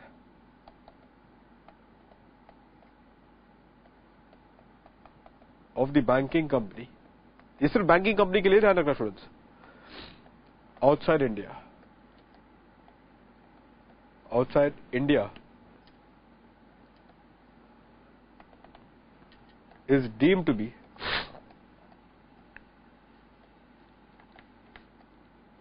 distinct person.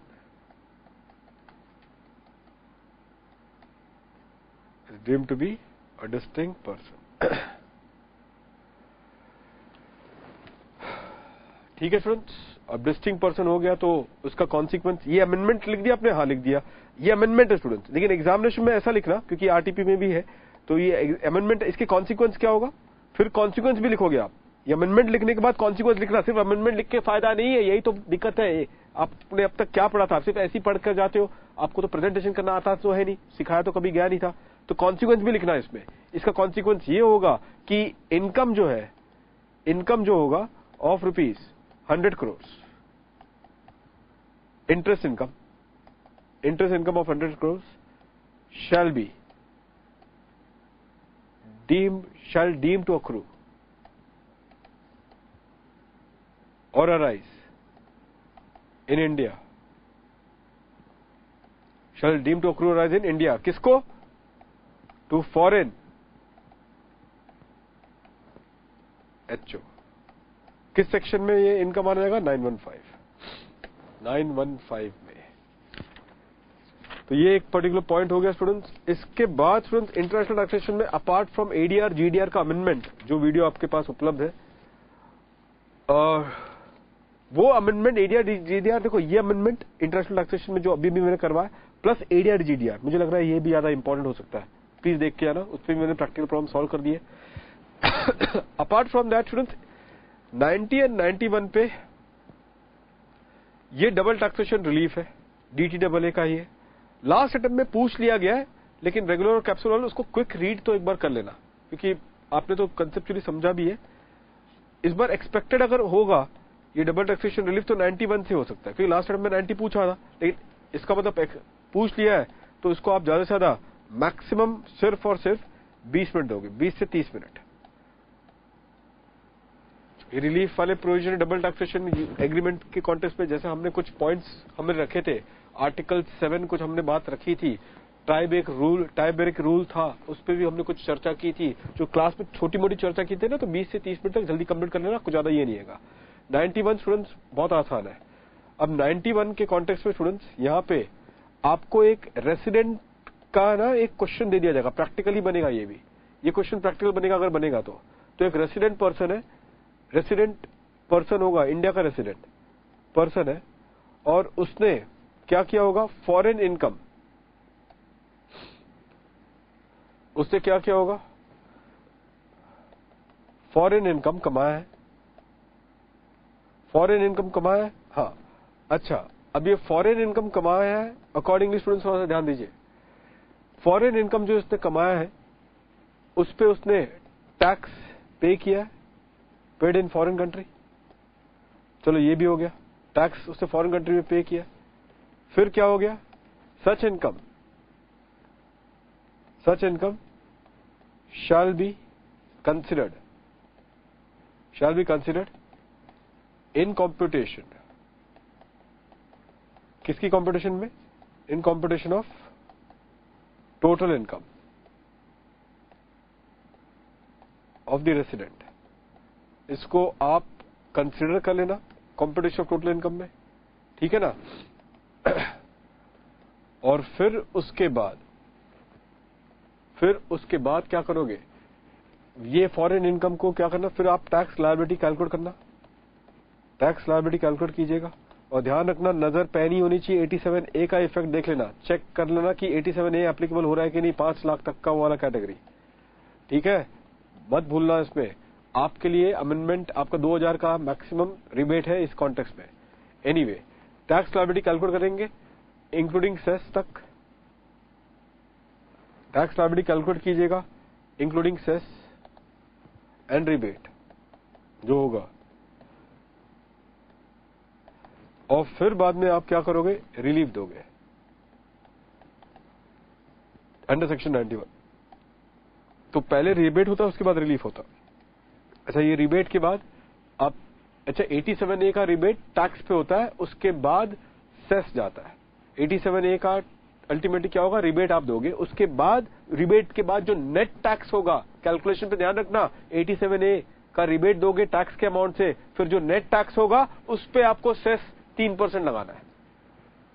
ऐसा मत कर देना कि आप टैक्स पे सेस लगा देना फिर 87A का रिबेट देना, गलत हो जाओगे। और रिलीफ 91 का उससे सबसे एंड में आएगा। और इसमें क्या होगा, ये फॉरेन इनकम पे आप क्या कर देना, क्वालिफाइंग रेट लगा देना।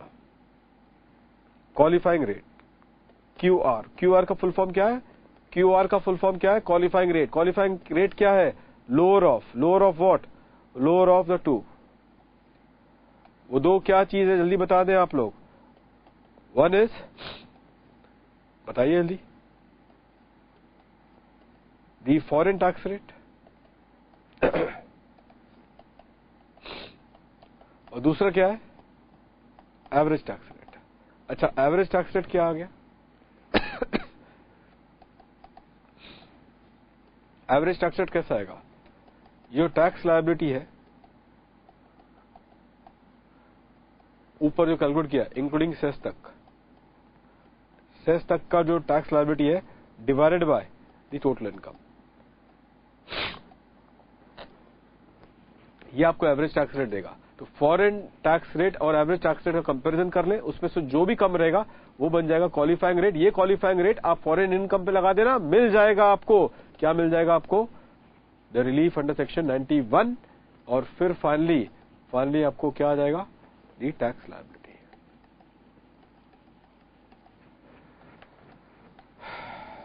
Tax liability net. ठीक है स्टूडेंट्स, ये इसका एक क्वेश्चन बस आप लोग हो सके तो देख लीजिएगा स्टूडेंट्स। इसमें जब क्वेश्चन पूछा तो उन्होंने कुछ 80C 80D इस तरीके से स्टूडेंट्स लोग को अननेसेसरी उलझा के रखा हुआ है। अब यही वजह से स्टूडेंट्स को थोड़ी सी दिक्कत महसूस हो जाती है। तो एक काम करते हैं स्टूडेंट्स, अल्टीमेटली 80C 80 ये सब मतलब मैं आपको करवाता हूं, क्योंकि इस अटेम्प्ट के लिए एक्सपेक्टेड है, लाइकली है और शायद आ जाए। तो इस चीज के लिए आपको रेडी होना पड़ेगा स्टूडेंट्स, लापरवाह नहीं हो सकते हो आप लोग। तो मैं आपको करवाता हूं, ये आप लोग करते नहीं, मैं जानता हूं आपको पसंद नहीं है, पसंद नहीं करते हैं। आर्टिकल्स की कम्युनिटी इस चीज को, स्पेसिफिकली सीए फाइल की कम्युनिटी इसको पसंद नहीं करती है, लेकिन क्या करे, पिछले अटेम्प्ट में उन्होंने तो 80 JJ AA तो पूछ लिया है। तो इशारा साफ है कि अगर डिडक्शन में से कुछ केस बनता है इस बार के, तो ये 80C का प्रकोप शायद आपको उससे सामना करना पड़ सकता है। तो स्टूडेंट्स, उस चीज से बचने के लिए हमें थोड़ा सा एहतियात बरतनी पड़ेगी, नहीं तो हाथ में आई चीज कैसे जाती है उसका जीता जाता मिसाल एग्जामिनेशन में आप लोग देख लेना, ठीक है ना। तो एक तो सबसे प्यारा आपका डिडक्शन है, कुछ डिडक्शंस कर लेते हैं तुरंत, थोड़ा सा रिलैक्स हो जाओ, फील करो आईपीसीसी की यादों के साथ। नवंबर 15 में ये एटीसी ने बहुत कहर बरपाया था। एटीटीटीए आ गए, थोड़ा सा रिलैक्स हो जाओ। क्या है जल्दी से बता दो, इंडिविजुअल या एचयूएफ, या इसमें सिर्फ इंडिविजुअल और एचयूएफ लिखा है, ध्यान रखना स्टूडेंट्स। और ये दोनों हो सकते हैं, रेसिडेंट भी हो सकते हैं, एनआर भी हो सकते हैं, तो ध्यान में रखना, कोई दिक्कत नहीं है इसमें। चलिए, इन्हें क्या है, सेविंग अकाउंट में जो आप इन अकाउंट में जो या तो बैंक में होगा या पोस्ट ऑफिस में हो सकता है, जो भी उसमें जो इंटरेस्ट इनकम होगी तो अप टू ₹10,000 की डिडक्शन मिल जाएगी, बधाई हो। आइए, ऐसे ही शुरुआत तो हमने एटीटीटीए से किया ताकि आप जो लोग ने ब्रेक लिया होगा वो वापस से आगे होंगे, कल पता चला यही आ गया। अब तुरंत एटीसी पे फोकस करना। एटीसी के आइटम्स भी दे सकते हैं, इंडिविजुअल टैक्सेशन में सब चीज आ जाती है। अब स्टूडेंट्स, इस कॉन्टेक्स्ट में यहां पे 1.5 लाख तक का अमाउंट का मैक्सिमम लिमिट है। अब आपको स्टूडेंट्स बहुत सारे आपके लिए दिए गए हैं, जैसे कि एलआईसी प्रीमियम। एलआईसी प्रीमियम में ध्यान में रखना, इस सिचुएशन में एलआईसी प्रीमियम जो होगा ये किसके लिए आप दोगे, ध्यान रखना ये सोशल सिक्योरिटी है, तो आप अपने लिए, सेल्फ, स्पाउस या चिल्ड्रन, पेरेंट्स के लिए नहीं, पेरेंट्स के लिए इनएलिजिबल है, सेल्फ, स्पाउस या प्रीमियम अपना चिल्ड्रन। अच्छा स्टूडेंट्स, इसका अगर एन्युटी प्लान है, मतलब कि आपको अगर एन्युटी प्लान अगर होता होगा, अगर ये एन्युटी प्लान होगा तो थोड़ा सा केयरफुल रहना है आपको, क्योंकि एन्युटी प्लान में आपको देखना पड़ेगा कि पॉलिसी की इश्यू डेट क्या होगी। पॉलिसी इश्यू डेट ये इंपॉर्टेंट हो जाएगा। 1/4/2000 पहले बिफोर है, बिफोर 1/4/1000 तो मैक्सिमम प्रीमियम का जो डिडक्शन मिलेगा, मैक्सिमम प्रीमियम का जो डिडक्शन मिलेगा, अगर उस पॉलिसी जो 1/4/2000 पहले की पॉलिसी है और इस करंट प्रीवियस ईयर 15-16 में आप प्रीमियम पे कर रहे हो, तो मैक्सिमम प्रीमियम का जो एटीसी में डिडक्शन दी जाएगी वो कितना है, 20% of the sum assured. Sum assured 20% of sum assured. तो पॉलिसी आपने ली है 11-12 में। अच्छा, तो अच्छा, और कितना सम एश्योर्ड है आपका, सम एश्योर्ड है 1 करोड़ रुपए, तो 20% ले लो आप, तो 20% कितना हो जाएगा, 20 लाख। लेकिन कितना डिडक्शन मिलेगा आपको, सिर्फ 1.5 लाख तक। तो 20 लाख का प्रीमियम पे करो आप यहां पे, तो मैक्सिमम 20% ऑफ सम एश्योर्ड, तो मैक्सिमम 20 लाख अल्टीमेटली। ये है सिचुएशन, इस सिचुएशन में तो, लेकिन डिडक्शन रिस्ट्रिक्ट हो जाएगा, कितना हो जाएगा स्टूडेंट्स, 1.5 लाख तक। मानते हो कि नहीं, बिल्कुल। उसी तरीके से स्टूडेंट अगर ये आफ्टर है, से फॉर एग्जाम्पल दूसरा आपको अगर क्वेश्चन में 1 April 2013, तो 15% ऑफ दी सम एश्योर्ड, ये अभी आ गया है, मैक्सिमम में थ्रेशोल्ड आ गया इसका 15% ऑफ दी सम एश्योर्ड, ये अल्टीमेटली मैक्सिमम थ्रेशोल्ड आ चुका है। और ये चीज आपको बस क्या करनी है, ध्यान रखनी है। आई थिंक ये पर्टिकुलर पॉइंट इंपॉर्टेंट होगा as far as LIC premium is concern. तो आपको क्या करना होगा, लाइक फॉर एग्जाम्पल आप पकड़ के चलो 10 लाख की क्या पॉलिसी है, ठीक है, आपने प्रीमियम 1.5 लाख का पे किया, 10 लाख की पॉलिसी। पॉलिसी कब ली आपने, फिर 13-14 में पॉलिसी आपने ली है, 13-14 में 10 लाख का सम एश्योर्ड है, 10 लाख का सम एश्योर्ड है, आपने प्रीमियम कितना पे किया है ऐसे केस में, इन दिस सिचुएशन 2 लाख का प्रीमियम पे किया है, 2 लाख का प्रीमियम पे किया है। अब आपको डिडक्शन मैक्सिमम कितना होगा, how much is the maximum deduction, 1.5 lakh, क्योंकि 15% ऑफ द सम एश्योर्ड, तो 1.5 लाख का आपको डिडक्शन मैक्सिमम दे दिया जाएगा। अच्छा, एटीसी का अपर लिमिट कितना है, 1.5 लाख, तो 1.5 लाख का अल्टीमेटली आपको ये पॉइंट मिल जाएगा। सो this is one of the things. दूसरा स्टूडेंट एक अमेंडमेंट भी लिख लो यहां पे जो आपके लिए सुकन्या समृद्धि अकाउंट, अब गर्ल चाइल्ड जो है आपके, तो ये बहुत पॉपुलरली हो सकता है, तो गर्ल चाइल्ड अगर है यहां पे, तो आप उनके नाम पे सम जमा करते रहे और आप एटीसी के अंदर क्वालिफाई हो जाएंगे। वो इंडिविजुअल अपने गर्ल चाइल्ड के नाम पे अल्टीमेटली पैसा जमा करते रहे, तो अकॉर्डिंगली क्या हो जाएगा, उनको एटीसी की डिडक्शन मिल जाएगी। तो ये सुकन्या समृद्धि का केस है, ये अमेंडमेंट था। पीपीएफ का भी पता है आपको स्टूडेंट्स, ये भी आपको आइडिया है। दूसरे पॉपुलर केस क्या है, ट्यूशन फीस। ट्यूशन फीस जो आप दे रहे हो किसके लिए, कोचिंग इंस्टीट्यूट के लिए नहीं, ये अप्रूव्ड इंस्टीट्यूशन को दिया जा रहा है फॉर एजुकेशन पर्पस, वो भी आ गया। अच्छा, दूसरा आएगा students repayment of housing loan. Repayment of housing loan किसके लिए लिया था आपने हाउसिंग लोन, फॉर एक्वायरिंग और for construction of a house property. ये ध्यान रखना स्टूडेंट्स, इंडिविजुअल और एचयूएफ दोनों के लिए, एचयूएफ वालों के लिए भी है। आपको क्वेश्चन अगर एचयूएफ का आ गया तो विचलित मत होइएगा, ये सब चीज एचयूएफ वालों के लिए भी है। Repayment of housing loan, regular और कैप्सूल स्टूडेंट, एक एचयूएफ पे क्वेश्चन आपको करवाया गया था, एचयूएफ टैक्सेशन में एचयूएफ पे क्वेश्चन करवाया था प्रैक्टिकल, एक बार गो थ्रू कर लेना। एचयूएफ पे क्वेश्चन करवाया था रेगुलर कैप्सूल वालों, एक बार उसको गो थ्रू कर लेना, पता चला कल एचयूएफ का क्वेश्चन देखोगे एग्जाम में। बाकी लोग बोलेंगे सर हम क्या करें, आप पीएम में से देख लेना, एक एचयूएफ का फुल फ्लेजेड क्वेश्चन, ठीक है, एग्जामिनेशन क्वेश्चन था वो टैक्सेशन ऑफ वेरियस एंटिटी में एचयूएफ का एक क्वेश्चन आ जाएगा। Repayment of housing loan, repayment of housing loan, HUF वालों को भी क्या repayment of housing loan, house लिया एचयूएफ ने, कंस्ट्रक्शन किया है, लोन लेके कंस्ट्रक्शन किया है, उसकी रीपेमेंट की है, तो क्या उस रीपेमेंट पे क्या एटीसी की डिडक्शन मिलेगी? And answer is yes. चलिए स्टूडेंट्स, ये वाला इंपॉर्टेंट एस्पेक्ट्स मैंने आपको बताया एटीसी में। इसके अलावा स्टूडेंट्स इस कॉन्टेक्स्ट में एटीडी, ये भी आप लोग, अच्छा ये बाकी तो पेंशन फंड ये भी आपको पता है ना, ये भी शायद आपको पता होगा। एटीसी ये वाला कैटेगरी, फिर पेंशन फंड में एटीसीसीडी, इस कॉन्टेक्स्ट में पेंशन स्कीम, या फिर आपका एटी-ट्रिपल-सी, ये सब मिला के आपका मैक्सिमम लिमिट कितनी जाएगी? 1.5 लाख। ये तो आपको पता ही होना चाहिए। हाँ, एक अलग बात है कि एक्स्ट्रा 50,000 है और नेशनल पेंशन ट्रस्ट का एक एक्स्ट्रा 50,000 है, लेकिन वो सब चीज मैं यहाँ पे नहीं करूंगा। वो आईपीसीसी वालों के लिए हमने काफी डिटेल में वो बात की थी। वो एक्स्ट्रा 50,000 किस केस में लगता है, not for CA final, I will not discuss right now at this stage. इसके अलावा स्टूडेंट्स फिर एटीडी इंपॉर्टेंट है स्टूडेंट्स, एटीडी पे भी आता है।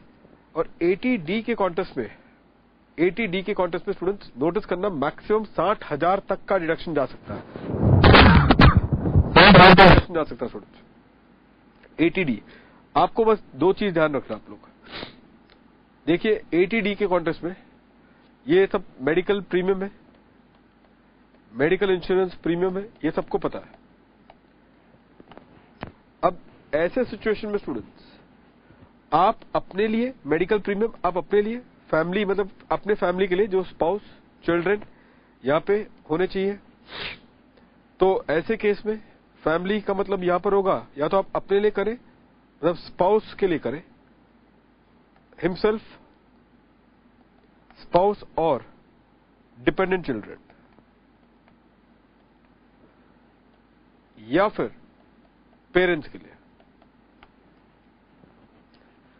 ठीक है। यहां पे डिपेंडेंट इंडिपेंडेंट देखा नहीं आता, तो यहां पे डिपेंडेंट चाइल्ड ये देखते हैं, लेकिन जहां तक पेरेंट्स है दे कैन बी डिपेंडेंट और अदरवाइज, इस पे कोई चिंता करने वाली बात नहीं है। ये चीज ध्यान रखना आप लोग, ठीक है। नाउ विद दिस वन, इस कॉन्टेक्स्ट में इनके लिए, अच्छा ये वैसे डिडक्शन एचयूएफ को भी मिलता है, ये इंडिविजुअल वालों के लिए इंपॉर्टेंट है, एचयूएफ वालों को भी मिलता है मेडिकल प्रीमियम। इन एचयूएफ वालों के लिए सिर्फ मैक्सिमम 30,000 ही है, क्योंकि उनका एचयूएफ का पेरेंट्स नहीं होता। अगर एचयूएफ होगा तो उसका मैक्सिमम 30,000 तक जाएगा, लेकिन अगर इंडिविजुअल है तो इंडिविजुअल को 60,000 तक ही जा सकता है। ये चीज ध्यान में रखिएगा। कैसे 60,000 तक जा सकता है? यहां पे जनरल डिडक्शन, जनरल डिडक्शन जो बनेगी इनकी 25 और 25, ठीक है। अब यहां पे अगर वो सीनियर सिटीजन है, खुद भी सीनियर सिटीजन हो सकते हैं, उनके पेरेंट्स भी सीनियर सिटीजन हो सकते हैं। सीनियर सिटीजन हो गए तो उसको टॉप अप कर देना 5,000 से, ठीक है स्टूडेंट्स, इसको आप टॉप अप कर सकते हो 5,000 से। अब इसके अलावा ये तो अल्टीमेटली स्टूडेंट्स क्या हो गया, जनरल डिडक्शन। अगर आप हो और सीनियर सिटीजन हो तो ये 5,000 एक्स्ट्रा हो गया, ये एक कैटेगरी है। नाउ सेकेंड कैटेगरी स्टूडेंट्स, इस सिचुएशन में medical expenditure, medical expenses on health of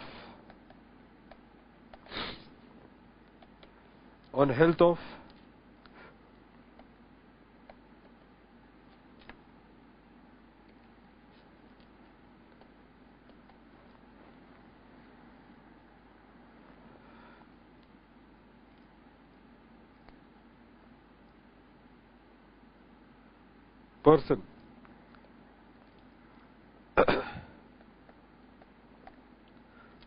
who is super senior citizen,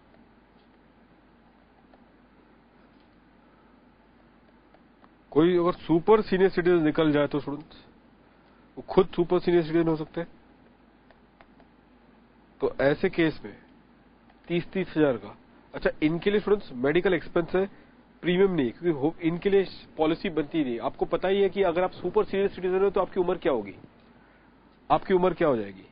तो ऐसे केस में वहां पे तो प्रीमियम कोई भी अल्टीमेटली वो कोई पॉलिसी वहां पे उनकी होगी ही नहीं, तो उनको बेचारों के लिए कोई पॉलिसी नहीं है। उनके लिए क्या हो सकता है, उनके लिए क्या हो सकता है, 30 हजार का खर्चा हो जाएगा, तो खर्चा करना पड़ेगा। तो medical expense on the health of the person who is super senior citizen, तो 30 हजार। तो अकॉर्डिंगली ये यहां से पॉइंट है इनके लिए। और फिर मेडिकल इनके लिए एक्सपेंडिचर, और इनके लिए क्या है, इनके लिए premium. This is for premium and that is for expenditure. देखो डिस्टिंक्शन मैंने बता दिया, तो आप लोग ध्यान में रखना। और यही वजह है कि इसी कॉन्टेक्स्ट में, अच्छा इसको स्टूडेंट्स, इसको बोल देना ए और इसको बोल देना बी। अब यहां पर लिखना maximum deduction of A plus B, यहां से 30 और यहां से 30। इसी वजह से इंडिविजुअल को टोटल 60,000 का मैक्सिमम डिडक्शन मिल सकता है।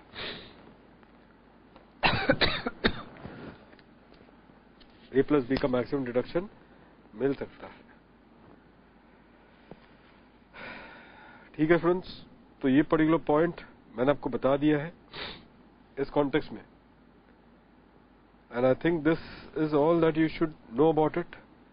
अच्छा स्टूडेंट्स, बाकी कुछ और भी इसी संदर्भ में अमेंडमेंट है। यहां पे 80, यहां पे डीडी, 80 डीडी का क्या होगा स्टूडेंट्स, मेंटेनेंस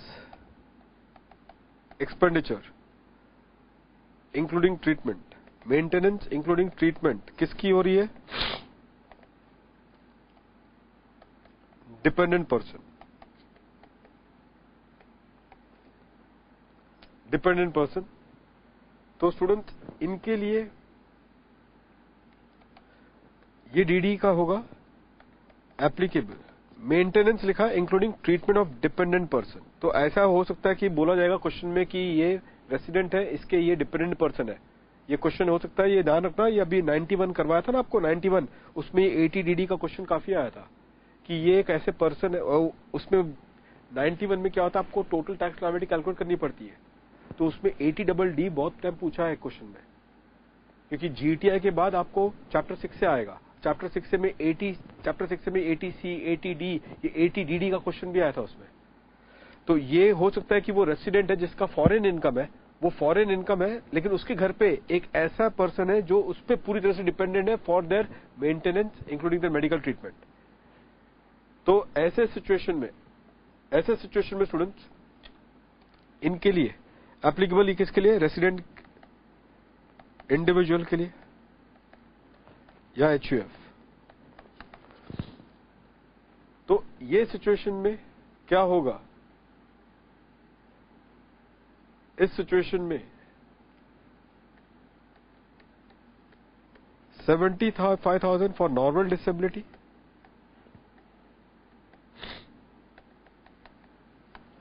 और 1,25,000 विथ सीवियर डिसेबिलिटी, मेंटेनेंस में क्या होगा, आप बोलोगे मेंटेनेंस में सर क्या होगा, नर्सिंग होगा, रिहैबिलिटेशन, ये सब चीज जो होंगे वो सब चीज। तो ये अमेंडमेंट है स्टूडेंट्स 1,25,000 का। पहले सीवियर डिसेबिलिटी का क्लॉज नहीं था, अब सीवियर डिसेबिलिटी का क्लॉज डाल दिया है। तो आप लोग ध्यान में रखना, यहाँ पे क्वेश्चन अगर आ जाए 80 डबल डी का, तो ये चीज ध्यान रखना। और ये क्वेश्चन जनरली पूछा जाएगा आपको 91 के साथ लिंक हो गए, तो लिंक होकर आपको अल्टीमेटली क्वेश्चन पूछा जाएगा, and that is one thing that you should be very careful about it. ठीक है स्टूडेंट्स, तो ये मैंने आपको करवा दिया है as far as this particular point is concern. Now in this regard chapter 6 के ही कॉन्टेक्स्ट में, अब क्योंकि आपने ये कर ली है इन दिस वेरी कॉन्टेक्स्ट, एटीआईए एटीआईबी में स्टूडेंट्स आपको चिंता नहीं करना है। एटीआईए एटीआईबी इस पर्टिकुलर पूरे कॉन्टेक्स्ट में आपको स्टूडेंट्स मैक्सिमम तो ये सीरीज में सिर्फ केस लॉज ही पूछे जाएंगे। कुछ केस लॉज जो पूछे जा सकते हैं वो ऐसे होंगे आपके लिए, here in 2 case laws which are being there. एक होगा आपके लिए जो आईसीआई के बुकलेट में भी काफी हद तक मौजूद है, और वो था जो मैंने अपने केस लॉ के वीडियो में भी कवर किया। ये सारे ड्रॉबैक, ड्यूटी ड्रॉबैक, ये ड्रॉबैक अगर होगा या फिर आपके कुछ भी ड्रॉबैक अमाउंट है या बैंक इंटरेस्ट ऑन बैंक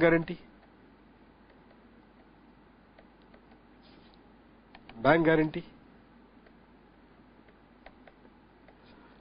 क्या ये जो इनकम एसएससी के, ये आप ध्यान रखना स्टूडेंट्स, ये सब बिजनेस इनकम ही है, और I will say incidental business income, they are nothing but incidental business income. ठीक है, अब क्वेश्चन ये आता है कि अगर ये बिजनेस इनकम है, ड्यूटी ड्रॉबैक से जो बेनिफिट मिला है वो, आपने कुछ लाइसेंसेस बेचे हैं उससे जो पैसे मिले हैं वो, आपने कुछ इंटरेस्ट ऑन बैंक गारंटी है, टॉप मैन एक्सपोर्ट, बहुत सारे कुछ केस लॉ सुप्रीम कोर्ट के स्टूडेंट्स इस पे, इंटरेस्ट ऑन बैंक गारंटी, तो इंटरेस्ट ऑन बैंक गारंटी वो इनकम आपको मिली है, तो वो भी एक तरीके से बिजनेस इनकम हुआ। तो ये सारे इंसिडेंटल बिजनेस इनकम है। क्वेश्चन ये है कि ये बिजनेस इनकम का आपको क्या डिडक्शन मिलता है अंडर सेक्शन 80IA? क्या आपको डिडक्शन मिलता है under section 80IA? And answer is no. क्या वजह होगा why the deduction is not given? Because deduction जो है वो आपको मिलता है only respect of profit which is derived from the industrial undertaking.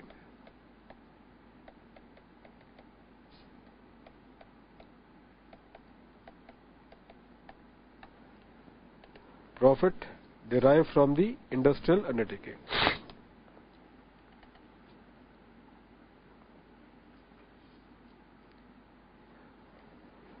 So the word derived है वो एक तरीके से immediate nexus मांगता है।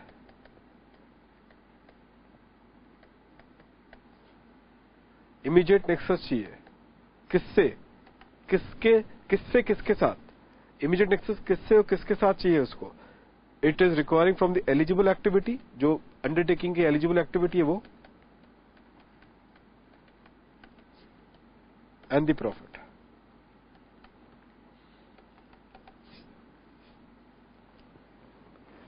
तो इसी वजह से, क्योंकि ये इंसिडेंटल इनकम है, इसका कोई इमीडिएट नेक्सस नहीं है विद द इंडस्ट्रियल एक्टिविटी से, तो इसी वजह से वो इंसिडेंटल बिजनेस इनकम क्वालिफाई नहीं करेगा so far as deduction is concern. तो ये एक लेवल की केस लॉ है स्टूडेंट जो आपको ध्यान में रखनी है। This is one of the aspect you should be careful about it. दूसरे वाले जो केस लॉ ये होंगे स्टूडेंट्स, इसमें क्या होगा, इसमें कुछ ऐसे प्रैक्टिकल केस स्टडी टाइप का बन सकता है जो मैंने आप लोग को रेगुलर में भी और कुछ इस बार के कैप्सूल कोर्स में भी आपको करवाया था कि कैसे कैसे क्वेश्चंस इसमें परम्यूटेशन कॉम्बिनेशन बना सकते हैं। जैसे कि परम्यूटेशन कॉम्बिनेशन जो बन सकती है स्टूडेंट्स इस कॉन्टेक्स्ट में, यहां पे केस 1 अगर आपको दे दो यहां पे कि एलिजिबल अंडरटेकिंग और इनएलिजिबल अंडरटेकिंग, या तो ऐसे लिख ले, case 1 x limited unit 1 unit 2, unit 1 को आप 80IA का डिडक्शन देते हो, यूनिट 2 नॉट एप्लीकेबल। अब ये सिचुएशन में students, unit 2 not applicable, unit 1 में 80IA का ये है, इसके पास प्रॉफिट है 20 लाख का, इसके पास है लॉस 10 लाख की।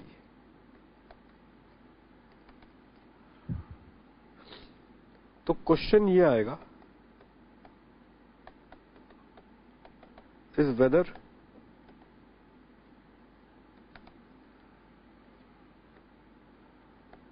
the loss of ineligible undertaking can be set off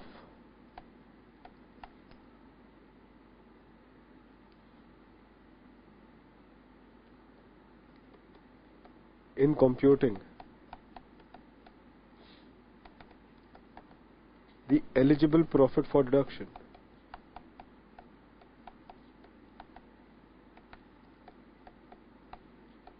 ये क्वेश्चन है। ऐसे क्वेश्चन स्टूडेंट हमने रखा था 10AA के कॉन्टेक्स्ट में। ऐसे क्वेश्चन में 10AA के कॉन्टेक्स्ट में भी रखा था कि क्या उसका जो लॉस है इन एलिजिबल अंडरटेकिंग का, क्या उसे सेट ऑफ किया जा सकता है in computing the profit of the eligible undertaking, जिसका आपको डिडक्शन देना है ATIA में।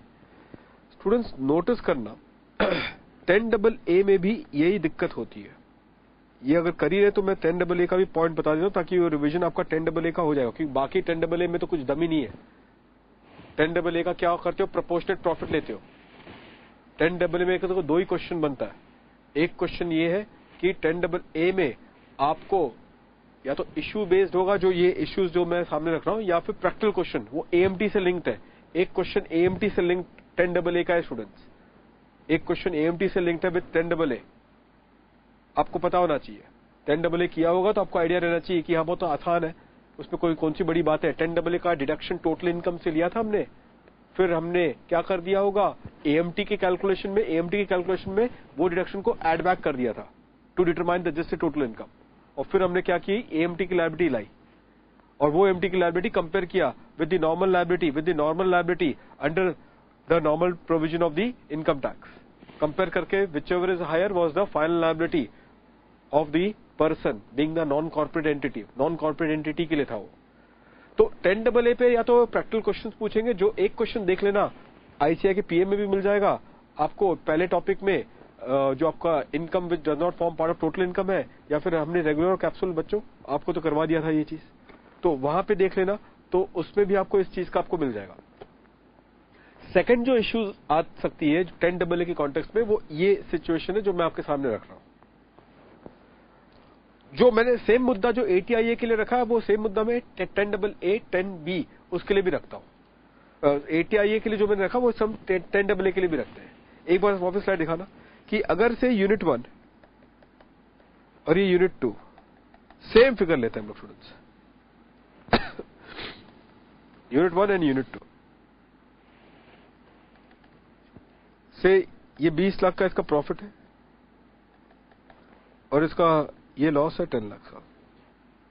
अच्छा ये भी मैं आपको बोल दूं कि इसका export turnover ET, export turnover कितना है, इसका एक्सपोर्ट टर्नओवर है से 100 लाख का, और इसका टोटल टर्नओवर TT है 200 लाख की।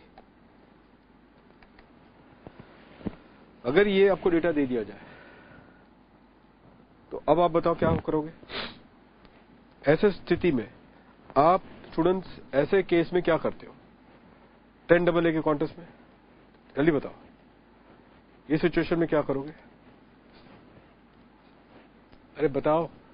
तो भी वहां पे स्टूडेंट्स क्वेश्चन ये आता है कि क्या पहले हम ये प्रॉफिट जो एलिजिबल प्रॉफिट है, वो तो फॉर्मूला है आपको पता है, profit of the eligible undertaking, इसमें क्या करते हो, profit of the eligible undertaking into export turnover divided by total turnover.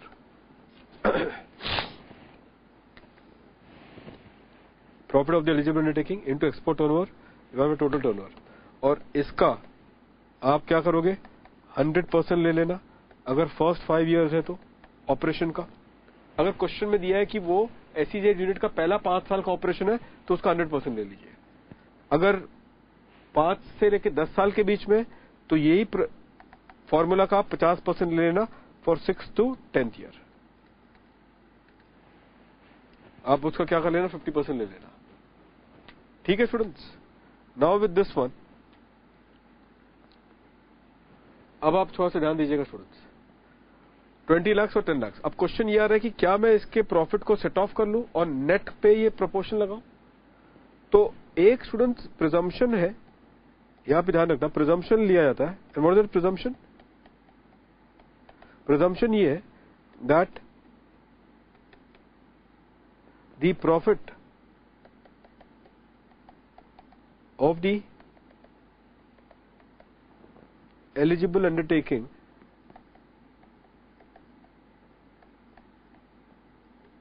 shall be computed for the purpose of deduction के लिए as if it is the only undertaking of the assessee.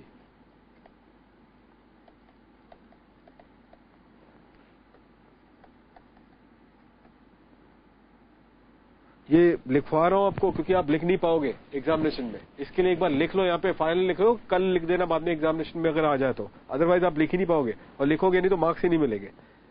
Shell be computed for the purpose of deduction as if it is the only undertaking of this. अब तक तो लिखा नहीं है तो पहले अभी लिख लो.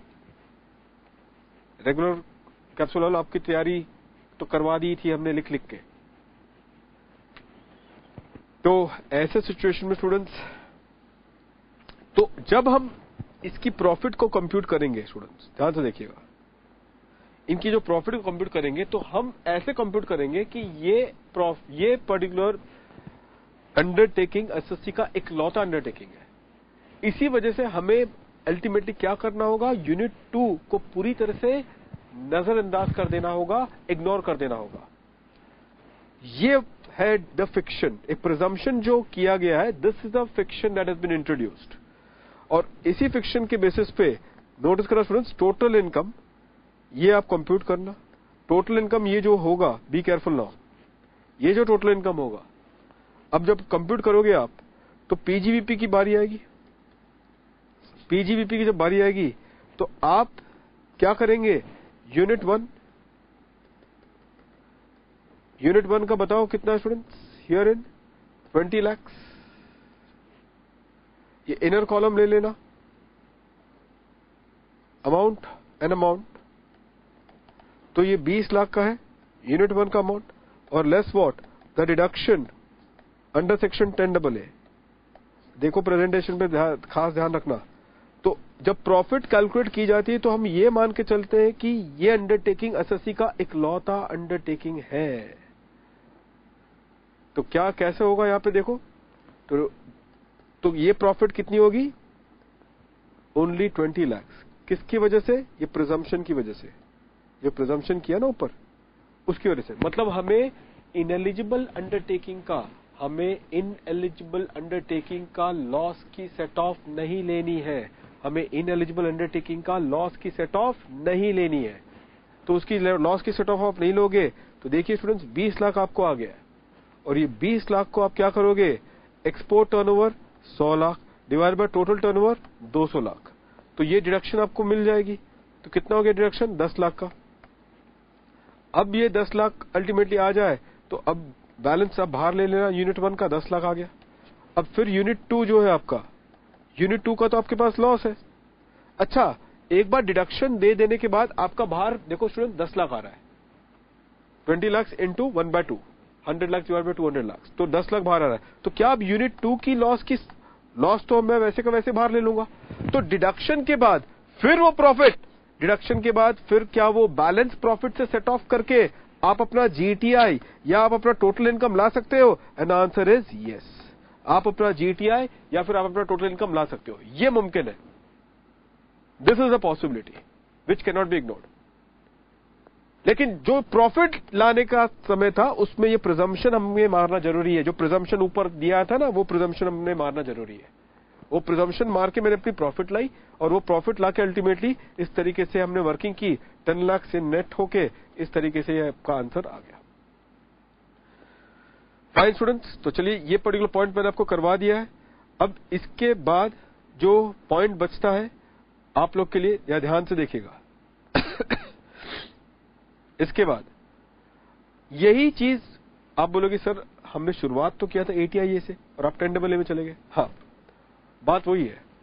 अब एटीआईए एटीआईबी ये यहां पे देखना, यही सेम क्वेश्चन ले आता है स्टूडेंट्स. ये एटीआईए है ना, एटीआईए में जो ऊपर क्वेश्चन मेरा अभी भी बना है, practical case study 1, x limited unit 1 8 lakh, unit 2 not applicable 20 lakh 10 lakh negative. तो यहां पे ध्यान रखना, यहां पे स्टूडेंट्स कैसे लाओगे आप, यहां पे पीजीवीपी लानी पड़ेगी. इसका मैं एटीआईए का कर रहा हूं. अब नोटिस करना यहां पे क्या गेम होगा. पीजीवीपी में 8 एलिजिबल यूनिट ATIA यूनिट की प्रॉफिट कितनी है? इनर कॉलम में 20 लाख ले लो, और इनएलिजिबल यूनिट की -10 लाख। तो ये सिचुएशन में अब आप खुद ही देखेंगे स्टूडेंट्स, फिर GTI आएगा आपको। अच्छा, ये सेट ऑफ होगा नॉर्मल तरीके से, PGP की तो सेट ऑफ होनी है, ठीक है, तो ये सेट ऑफ होनी है, ये सेट ऑफ हो जाएगा अंडर सेक्शन 70 में तो सेट ऑफ होना ही है। फिर आपको GTI आ गया 10 लाख का। GTI के बाद चैप्टर 6 से, चैप्टर 6 से में किस सेक्शन में आ रहे हो आप? चैप्टर 6 में किस सेक्शन में जा रहे हो? ATIA। अब ध्यान से देखना है क्या गेम होने वाला है। अब ATIA में यहां पे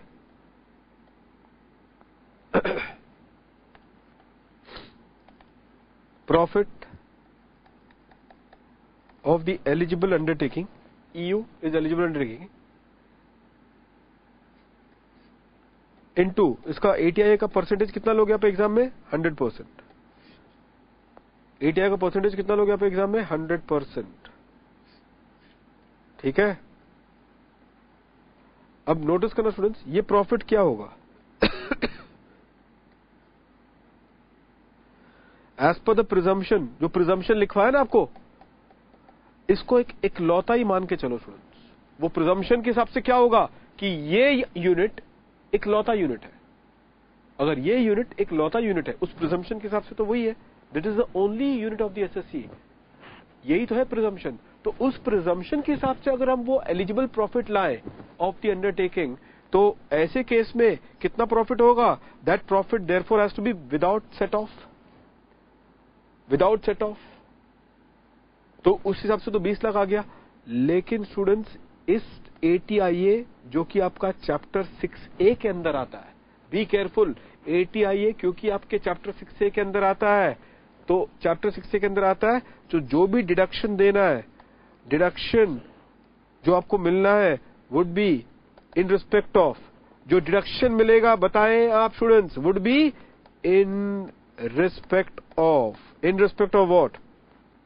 इन रिस्पेक्ट ऑफ द प्रॉफिट जो कि इंक्लूडेड है। कहां पे इंक्लूडेड है? प्रॉफिट जो कि इंक्लूडेड है, कहां पे इंक्लूडेड है? इन GTI। Deduction in respect of profit included in GTI। क्योंकि हमें GTI में से चैप्टर 6 का डिडक्शन देना है, हमें GTI में से चैप्टर 6 का डिडक्शन देना है।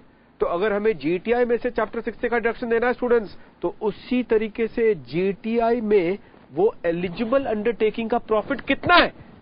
GTI में वो एलिजिबल प्रॉफिट का GTI में एलिजिबल अंडरटेकिंग का प्रॉफिट कितना है? एलिजिबल अंडरटेकिंग का प्रॉफिट GTI में कितना है? सेट ऑफ हो जाने के बाद अनफॉर्चुनेटली प्रॉफिट कितना बच गया है एलिजिबल अंडरटेकिंग का? सिर्फ 10 लाख। तो देखिएगा students, profit of the eligible undertaking presumption के हिसाब से अगर हम देखें, प्रिजम्पशन के हिसाब से अगर हम देखें तो ये होगा स्टूडेंट्स 20 लाख। प्रिजम्पशन के हिसाब से अगर हम देखें तो ये होगा स्टूडेंट्स 20 लाख, ठीक है। ये सिचुएशन में, इस सिचुएशन में स्टूडेंट्स 20 लाख का एक केस है, प्रिजम्पशन के हिसाब से देखें, ठीक। और अगर हम वो देखेंगे कि ATIA चैप्टर 6A का हिस्सा है, और चैप्टर 6A जो है वो अल्टीमेटली चैप्टर 6A में उस एलिजिबल अंडरटेकिंग का प्रॉफिट कितना है, तो वो एलिजिबल अंडरटेकिंग का जो प्रॉफिट है वो ₹10 लाख है।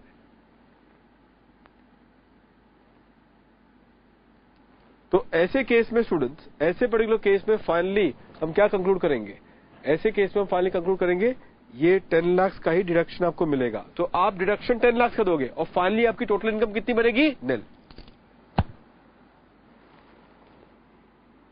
अब स्टूडेंट्स आप मुझे बताओ कि ये 10AA के अंदर हमने ये जिस तरीके से हमने यहाँ पे 10 लाख लिया है, जिस तरीके से हमने 10 लाख लिया है यहाँ पे, हमने 10AA के अंदर ऐसा क्यों नहीं किया था? Why we have not done the same thing under section 10AA? 10AA में तो हमने बिना सेट ऑफ के जो भी एलिजिबल अंडरटेकिंग का प्रॉफिट था वो प्रॉफिट पे हमने export turnover divide by total turnover करके हमने क्या कर दिया, हमने डिडक्शन डिटरमाइन की। लेकिन यहां पे हमने जो डिडक्शन डिटरमाइन किया, यहां पे जो हमने डिडक्शन डिटरमाइन किया, वहां पे हमने प्रिजम्पशन के हिसाब से भी किया और उसके हिसाब से भी किया। किसके हिसाब से? जहां पे आपका जीटीआई में उस एलिजिबल अंडरटेकिंग का प्रॉफिट कितना है, उसको दोनों को कंपेयर करके जो लोअर अमाउंट है उसकी डिडक्शन दिलवाई। क्योंकि आपको आंसर पता चल चुका जाना चाहिए कि एटीआई का डिडक्शन चैप्टर 6A के अंदर है एंड 10AA का डिडक्शन कहां पर है स्टूडेंट्स? It falls. 10AA का डिडक्शन बताइए कहां पर है? क्या चैप्टर 6A के अंदर मिलता है? नहीं, वो आपको हेड के अंदर जाके मिलता है, रिस्पेक्टिव हेड के अंदर ही मिल रहा है। और क्योंकि रिस्पेक्टिव हेड के अंदर ही मिल रहा है, इस वजह से हम 10AA का डिडक्शन जीटीआई में से नहीं देते। एटीआई का डिडक्शन हम किस में से देते हैं? जीटीआई में से देते हैं।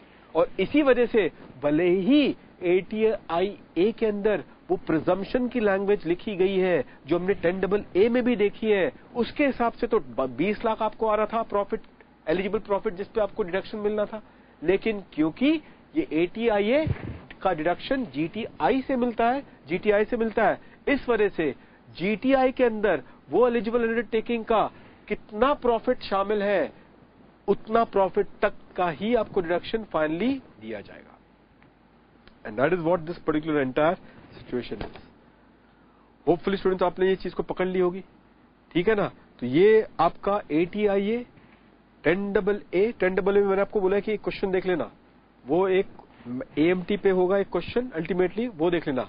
रेगुलर और कैप्सूल वालों, आप लोग थोड़ा एटीआईबी में मैंने कुछ और ऐसे एग्जांपल्स बना के आपको ऐसे दिए थे, उसको क्विकली गो थ्रू आप लोग कर लेना। 10-15 मिनट का रहेगा आपको एक्स्ट्रा काम, लेकिन वो जो और भी कुछ ऐसे एग्जांपल्स हमने बनाए थे क्लास में, एक बार उसको देख लेना, ताकि क्या हो जाए, ये भी कंसेप्ट पूरी तरह से कंप्लीट हो जाए। कर्नाटका हाईकोर्ट का एक डिसीजन भी किया था हमने, वो केस स्टडी किया था कर्नाटक हाईकोर्ट का, उसको एक बार बस क्विकली गो थ्रू कर लेना। तो आपका स्टूडेंट चैप्टर 6 से मैं क्या कर दिया हूं, एक तरीके से कंप्लीट कर दिया हूं। एटीसी, एटीडी, एटीडीडी, ये सारे सेक्शंस का रेलेवेंस बनेगा स्टूडेंट्स 91 के सेक्शन में। जो रिलीफ का सेक्शन है उसमें वो क्या करेंगे, they will try to, resident है, उसके पास फॉरेन इनकम है, double taxation relief, unilateral relief है, 91 में उसको यूनिलैटरल रिलीफ मिलेगा। और बताएंगे कि वो रेसिडेंट के पास एक डिपेंडेंट पर्सन है जिसका वो मेंटेनेंस करता है, सीवियर डिसेबिलिटी का केस है, कितना रिडक्शन दोगे? 1,25,000। उसका कुछ पीपीएफ में इन्वेस्टमेंट है, कितना रिडक्शन दोगे? मैक्सिमम 1,50,000। मेडिकल प्रीमियम दे रहा है अपने लिए और अपने पेरेंट्स के लिए, तो उसके लिए अपने लिए अगर है तो उसका मैक्सिमम थ्रेशोल्ड 25,000 है। अपने पेरेंट्स के लिए अगर होगा, अगेन मैक्सिमम थ्रेशोल्ड 25,000। अगर सीनियर सिटीजन है तो 5,000 ऐड कर देना। उस हिसाब से आपको क्या मिलेगी? The qualifying amount of premium under section 80T। ठीक, 80TTA इंटरेस्ट का बात मैंने बता दिया स्टूडेंट्स। तो अब वो इंटरेस्ट हो गया, तो उस हिसाब से चैप्टर 6 से भी इस इंटरनेशनल टैक्सेशन के हिसाब से प्लस डीडीटी प्लस एआईएफ मैंने आपको करवा दिया।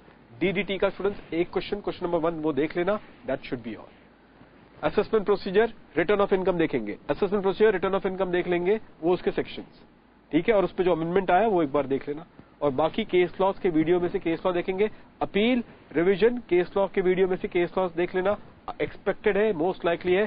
पेनाल्टी मैं आपको एक अमेंडमेंट करवा देता हूं अगले वीडियो में। अल्टीमेटली क्या करूंगा, पेनाल्टी वो करवा दूंगा, वो भी आपकी कंप्लीट हो जाएगी। तो पेनाल्टी भी कंप्लीट कर लेना आप लोग वहां पे, case laws plus amendment, and that should be all. ठीक है स्टूडेंट्स, तो चलिए स्टूडेंट्स एक काम करेंगे, 10 मिनट का आप लोग ब्रेक ले लेना, 10 मिनट के बाद रिज्यूम करते हैं क्विकली।